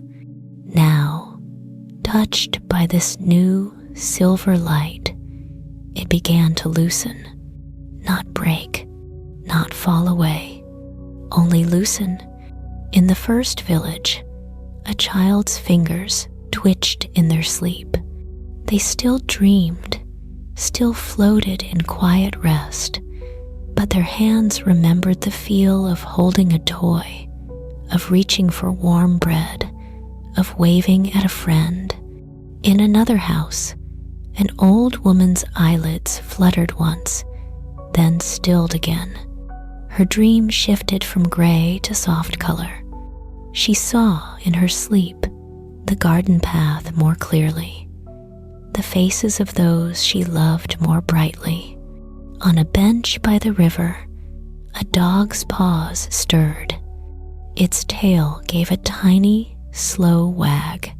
In its dream, the fields it ran through turned greener, the moon above it bigger and more kind. In the garden on the dragon's shoulders, petals trembled. A half-open rose unfolded just a fraction more. A night-blooming flower that had been frozen mid-sigh released the faintest breath of scent into the stardusted air. On the dragon's back, near the left wing, inside the library, one more page turned. A book that had rested almost at the end of a story finally let its last page fall open. Words about dawn and gentle hope lay in the moonlight and starlight together. Ink shimmered as if glad to be seen. The star child watched all this with shining eyes. "I can feel it," they whispered. "The spell is softer. They are still sleeping, but their dreams are clearer, brighter. It is like the moment before someone sighs, the moment before someone smiles." The dragon hummed in agreement. "That is how it should be," it replied. "No hurry, no rush, just a slow awakening, a night of small movements and deeper peace." The stardust continued to fall as they moved through the curtain. The star child lifted their hands and held them out. Silver dust gathered on their glowing palms, then sank in, making their light purer, calmer, more steady. They laughed softly, a sound like tiny bells far away. "I can share it," they said. "I can let this gentle light fall where it is needed." "Then do so," the dragon hummed. "Let it touch their dreams. Let it remind them that rest can lead to waking, and sleep can lead to soft, new days. The Star Child raised their arms higher, their glow brightened, spreading from their hands into the air around them. The stardust seemed to gather at their fingertips, then spill outward in delicate streams. It drifted down over the castle roofs, kissed the tower stones, brushed the curtains in the king's chamber. It flowed over the villages, over chimneys and doors, over silent lanterns. It spread across the garden, lighting the unopened blossoms with a more tender glow. It slid like mist over the river, over the bridges, over the waiting boats. Every tiny, bright grain whispered the same gentle message. Soon, not yet, but soon, you may sleep a little lighter now. You may dream a little clearer. You are safe. The dragon slowed its flight even more, if that were possible. Its wings stretched wide to hold the kingdom steady, so that no sudden shift would disturb these fragile first movements of awakening. Its breath became even deeper, even more measured, a slow tide of air moving in and out.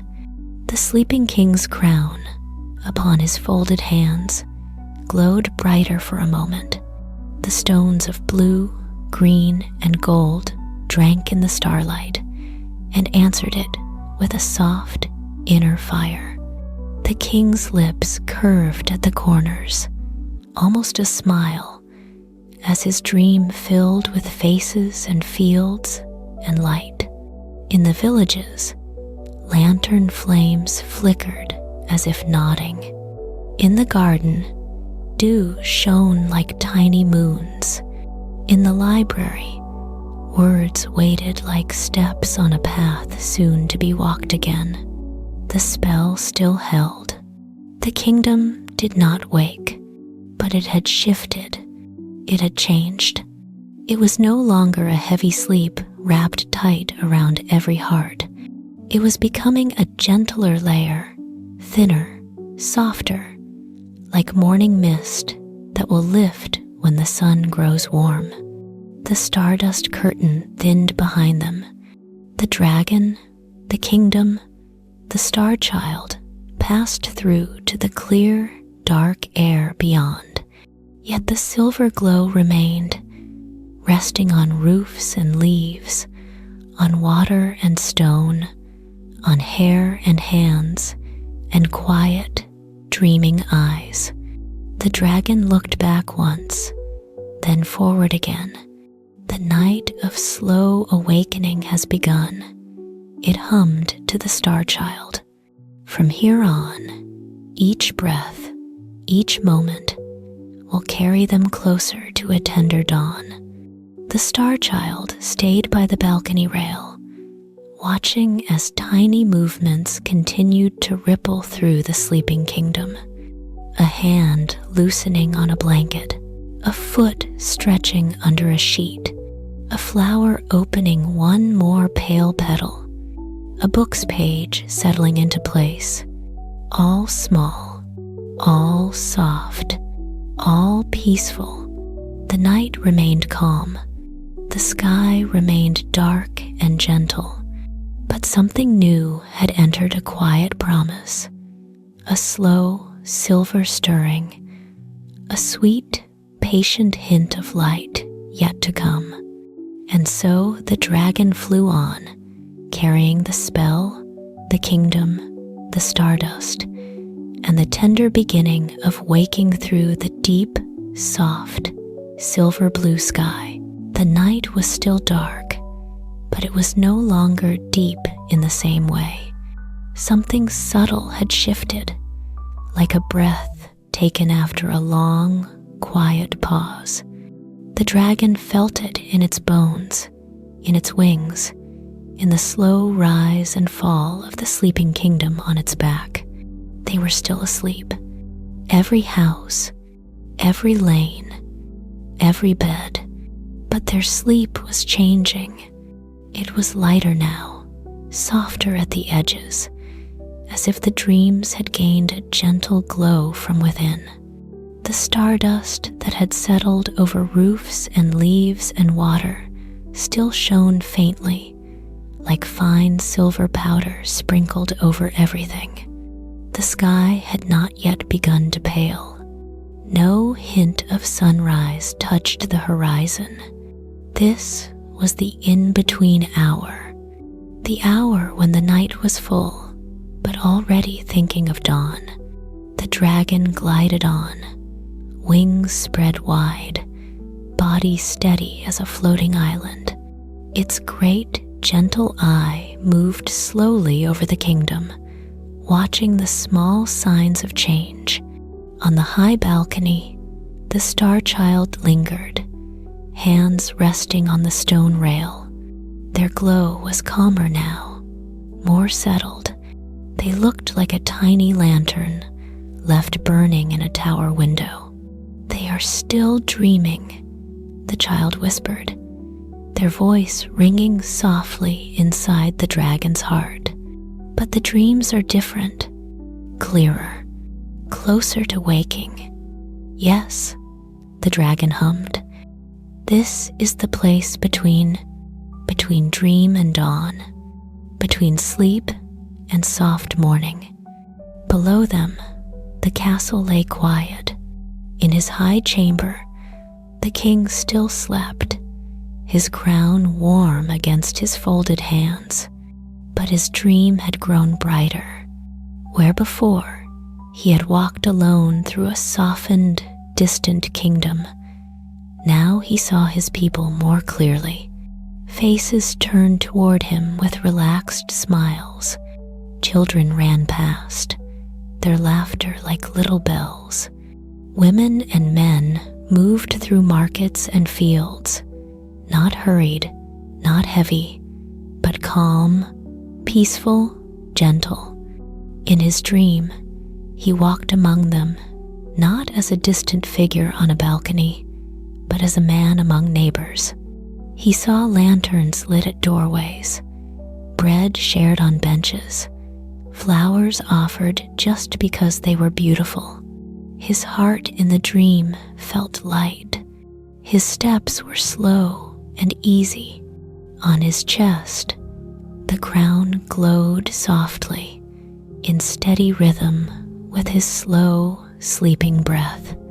The dragon's hum passed through the stone of the tower and brushed by the curtains in the king's room. It added its own calm to the dream, like a low, steady note beneath a gentle song. Below the castle, the villages floated in their rings. In one small house with crooked shutters, a woman slept with her hand resting on the edge of a cradle. Inside the cradle, a baby had lain utterly still for many long nights.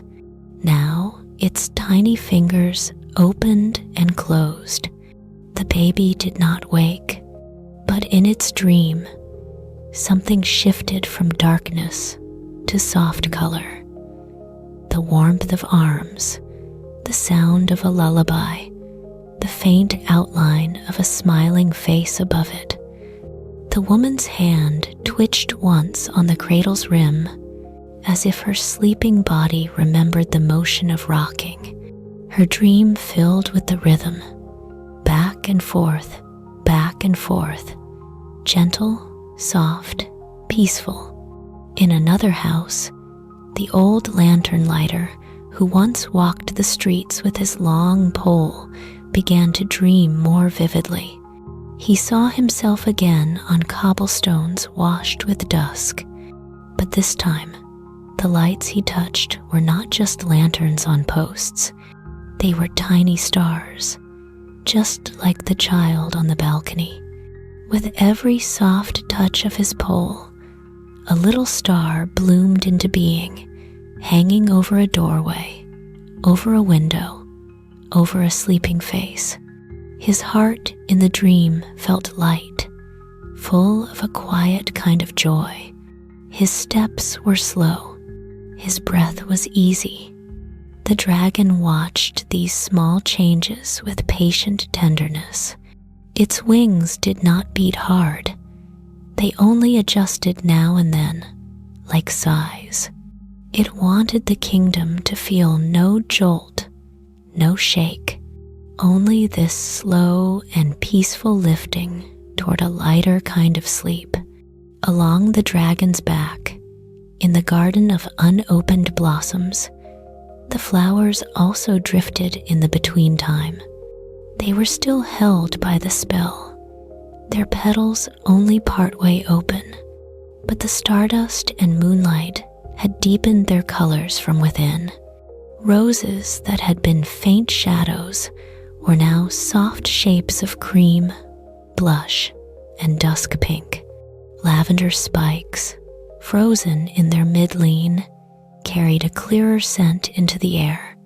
A single lily, standing near the fountain, let one petal fall back a fraction more, revealing a pale, glowing heart. Around them, the air was no longer only night air.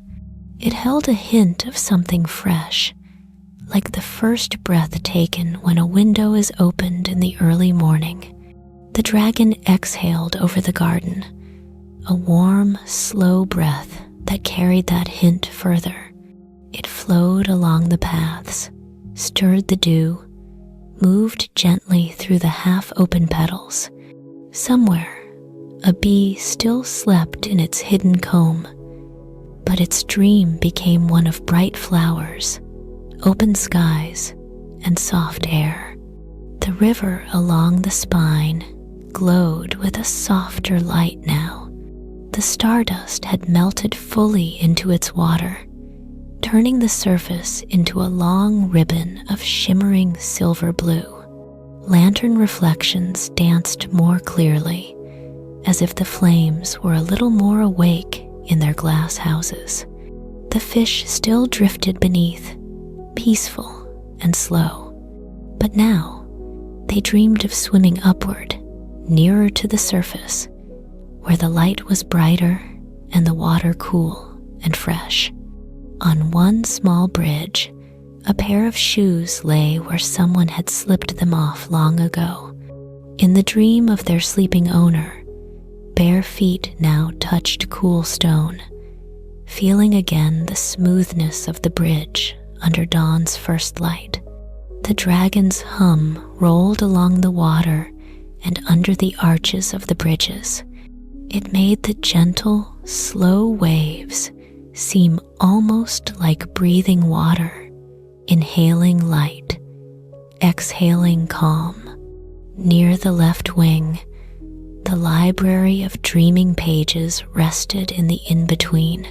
Books that had barely stirred before now seemed full of a quiet, inner glow. The ink in their lines and letters no longer lay dull and still. It shone faintly, as if warmed by returning attention. On the long table under the high windows, one of the open books showed a drawing of a sunrise over hills. The colors on the page, soft gold, pale rose, silver blue, looked a little clearer under the mixed moon and star-child light. Somewhere in the houses below, a sleeping student turned in their bed. Their dream, which had been vague and gray, now filled with that very sunrise, those very hills, that same gentle light. The dragon felt this connection. It liked these quiet threads between pages and dreams, between ink and heart. See, it hummed to the star child. Their dreams are no longer heavy. They are beginning to move, beginning to breathe, like the kingdom itself.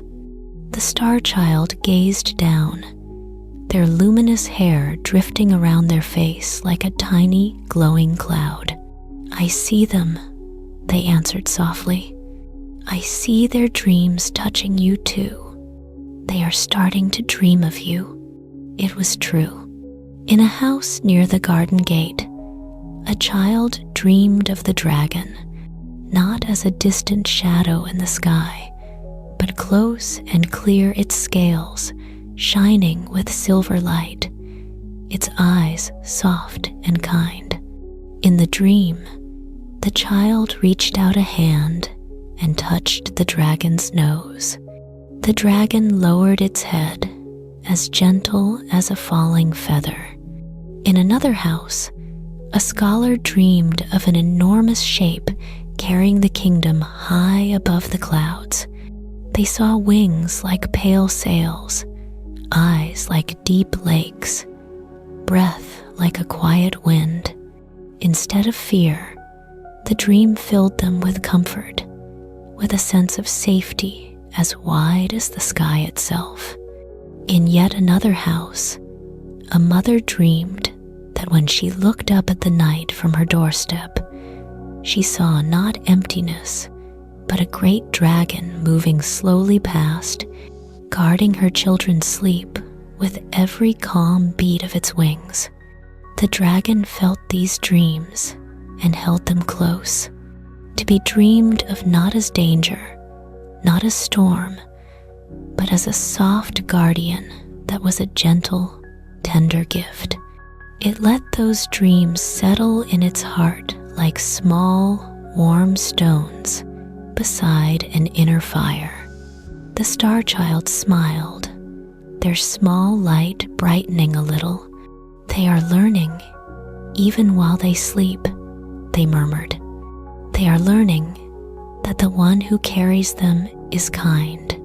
Yes, the dragon hummed, and when they wake, the memory of these dreams will rest somewhere quiet inside them. They may not remember clearly, but they will feel it. A trust, a peace. The kingdom floated on in this delicate balance, not yet waking, no birds calling, no doors opening, no voices, but sleep was no longer heavy and still. It was like water at the moment before a ripple, like leaves at the instant before a breeze passes through. The stardust glow slowly thinned, yet it did not vanish. It sank deeper instead, into stone and wood, into petals and pages, into pillows and blankets, and softly breathing chests. The dragon kept its pace slow. It did not seek the sunrise. The sunrise would find them when it was time. For now, it was enough to glide in this gray-blue hour between dream and dawn, to feel the first small stirrings of hearts that would one day beat awake again, to hear the faint beginnings of new stories, forming quietly under layers of sleep. The star child's eyes turned to the horizon. There, far away, the dark sky had a softness to it now, a gentler shade, not light yet, but less deep, less endless. Soon, they whispered. Not yet, but soon. The dragon followed their gaze. Yes, it hummed, the word a slow, soothing vibration through stone and scale. Soon we will greet the dawn, but before that, there is one more blessing to give, one more wish to speak over this quiet, drifting kingdom. The kingdom between dream and dawn breathed as one soft, gentle, quiet. The dragon carried it. The star child watched it, and night, kind and silver, held them all in a peaceful embrace as they drifted toward the last, tender chapter of their sleeping journey.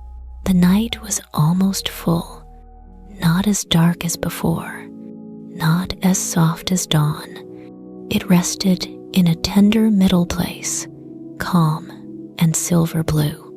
The dragon knew this place in the sky well. It was a quiet region, far above mountains and seas, where the stars seemed to hang lower, as if leaning down to listen. The moon drifted slowly there, bright but gentle, like a great silver cradle in the dark. The air was very still, very calm, very peaceful. The dragon glided into this calm sky with careful wings. It stretched them wide, slowing its motion until it felt almost like floating. The kingdom on its back barely moved, only rising and falling with the dragon's deep, quiet breath. Lanterns glowed, dew shone, petals trembled once and then rested again. On the high balcony, the Star Child leaned over the stone rail and looked around with wide, luminous eyes. "It feels different here," they whispered. Their voice was soft, like a bell wrapped in silk. "The sky is so still. Even the stars seem to be holding their breath." "Yes," the dragon hummed.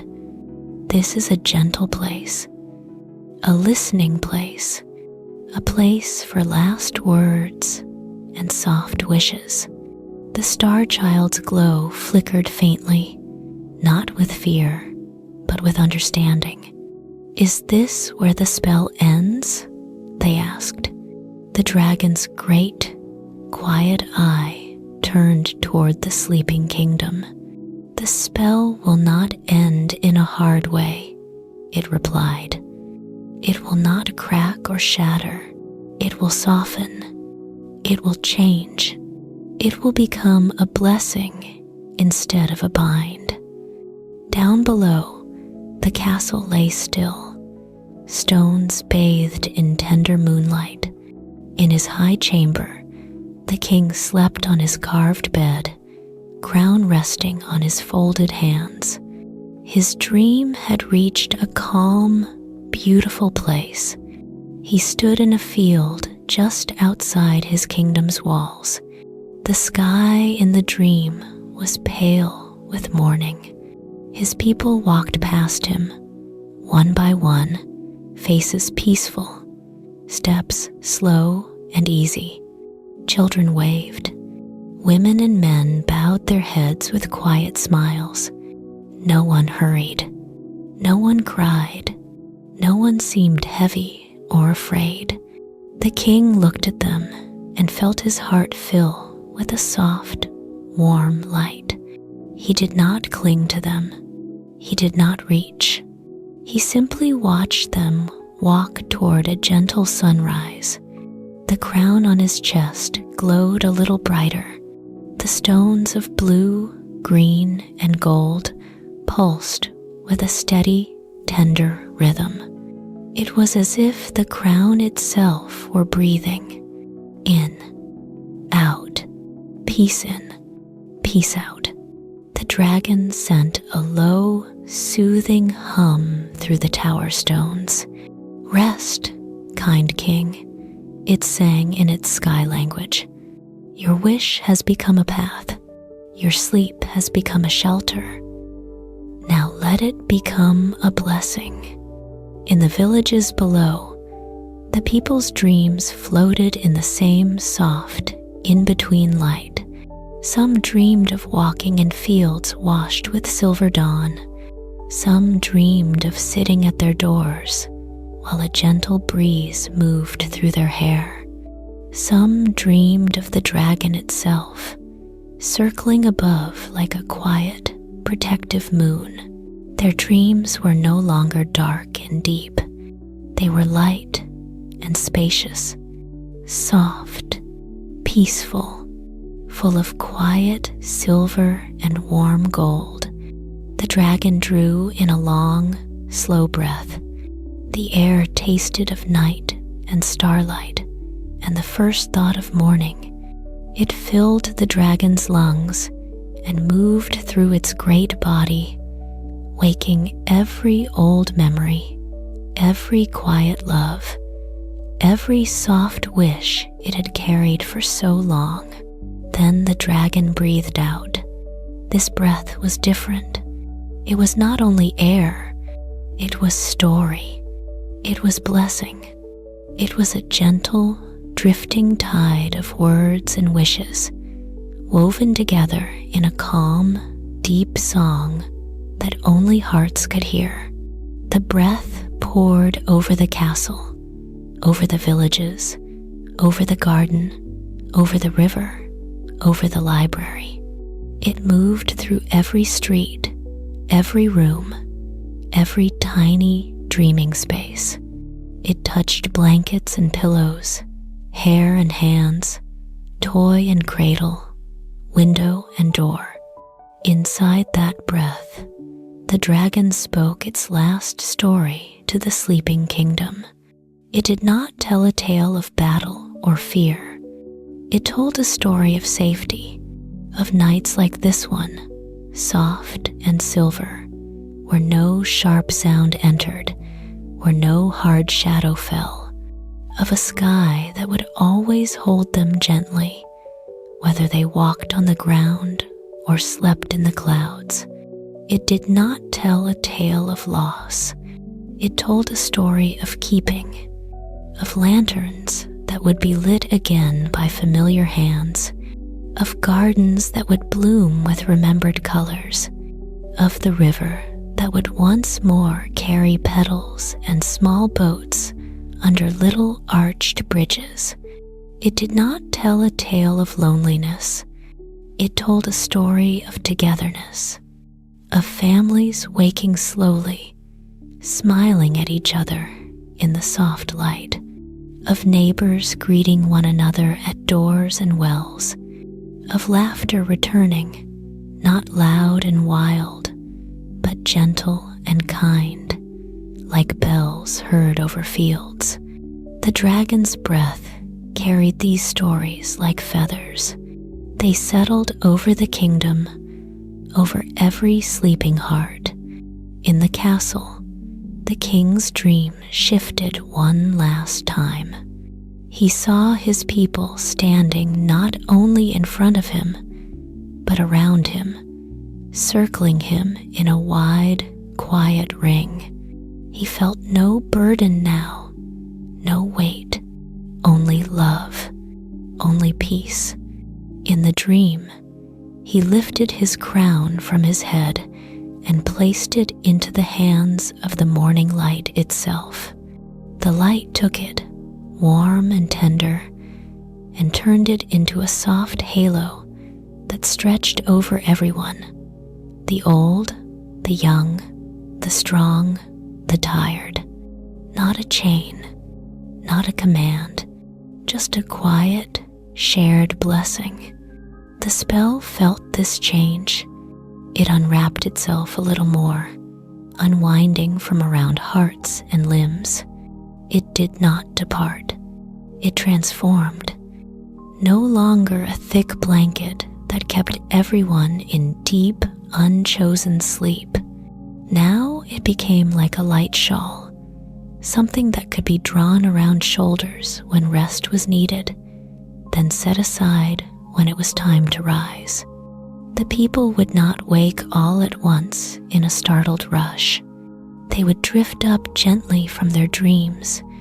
Whenever their hearts were ready, they would carry with them the softness and silver quiet of this long night. The Star Child watched as the dragon's breath completed its slow path. "I can feel it," they murmured. "The spell is different now. It is lighter. They are still sleeping, but it feels free, like a door that is unlocked, even if it's not open yet." "Yes," the dragon hummed, its tone full and tender. "They may rest now by choice. They may wake by choice. Sleep is no longer a prison. It is a gentle place they can visit whenever they need peace." The sky around them seemed to nod. The stars shone with quiet approval. The moon lowered itself a little, as if bowing to the dragon and the sleeping kingdom. The dragon felt something ease inside its own heart. For so long, it had carried them in heavy stillness. Now it carried them in living quiet, in soft, breathing peace. It lowered its head a little, so that its great eye was level with the star child on the balcony. "You have watched with me," it said in the language of breath and feeling. "You have listened. You have carried their dreams in your small, silver heart. Will you remember them, little star?" "Yes," the child replied, their glow steady and serene. "I will return to the sky when it is time. I will shine with the memory of this kingdom. Whenever they look up at night, they will see my light, and even if they do not know why, something inside them will feel calm, safe, peaceful." The dragon was content. "Then the blessing is complete," it hummed. "On the ground or in the sky, waking or sleeping, they will be wrapped in quiet light." Slowly, carefully, the dragon folded its wings a little closer to its body, not to drop them, not to fall, but to hold them more gently, to cradle them more snugly against its warm, vast back. The kingdom relaxed. The castle, the villages, the gardens, the river, the library, all settled into a softer stillness. The spell-turned blessing rested over them like a soft, silver veil. Some would soon begin to wake, a mother opening her eyes and smiling at dawn, a child sitting up with a wooden toy pressed to their chest, an old man stretching his hands and reaching for his lantern pole. Others would sleep a little longer, held by the gentle night. That was all right. There was no hurry, no rush, only the quiet unfolding of rest into waking, dream into day. High above, the star child's light flickered once, twice. "It is almost time for me to rise," they said softly, "to join my sisters and brothers in the sky again." The dragon gave a slow, peaceful nod. "Go when you are ready," it hummed. "I will still be here. I will still carry them. I will still watch over their sleep and their waking." The star child placed one hand over their small, glowing chest, as if to hold all the stories safe inside. "Good night, gentle dragon," they whispered. "Good night, sleeping kingdom. Good night, quiet dreams." Then, in a soft, shimmering motion, their form loosened. They turned back into a small star of pure, silver light. They rose from the balcony, drifting upward, past the castle towers, past the dragon's horns, past the slow, kind moon, higher and higher, until they took their place once more among the other stars, no longer just a distant point of light, but a tiny guardian who remembered every quiet lane, every lantern, every dreaming face. The dragon watched them go, its heart full and calm. Then it turned its gaze over the kingdom one last time this night. "Sleep," it whispered in its deep, silent way. "Sleep gently. Sleep softly. Sleep in peace." Its wings moved in a slow, soothing rhythm. The sky around it was calm and quiet. The kingdom on its back breathed in harmony with its guardian, and somewhere, very far away, yet very close inside, a blessing settled like a final, tender lullaby. "May your nights be gentle. May your dreams be soft and silver. May your hearts be quiet and peaceful. May you always feel carried, always feel safe, always feel wrapped in a deep, calm, endless sleep whenever you need rest. The dragon flew on through the soft, silver blue darkness, a quiet shadow under the stars, a cradle in the sky, a guardian of dreams and deep, peaceful sleep. And as you close your eyes now, you may feel, just a little, that same gentle breath, that same quiet blessing settling over you like a warm, soft wing. Rest now. Let your thoughts grow slow and light. Let your dreams grow calm and kind. May your sleep be deep. May your night be gentle. May you be carried safely and quietly all the way until morning.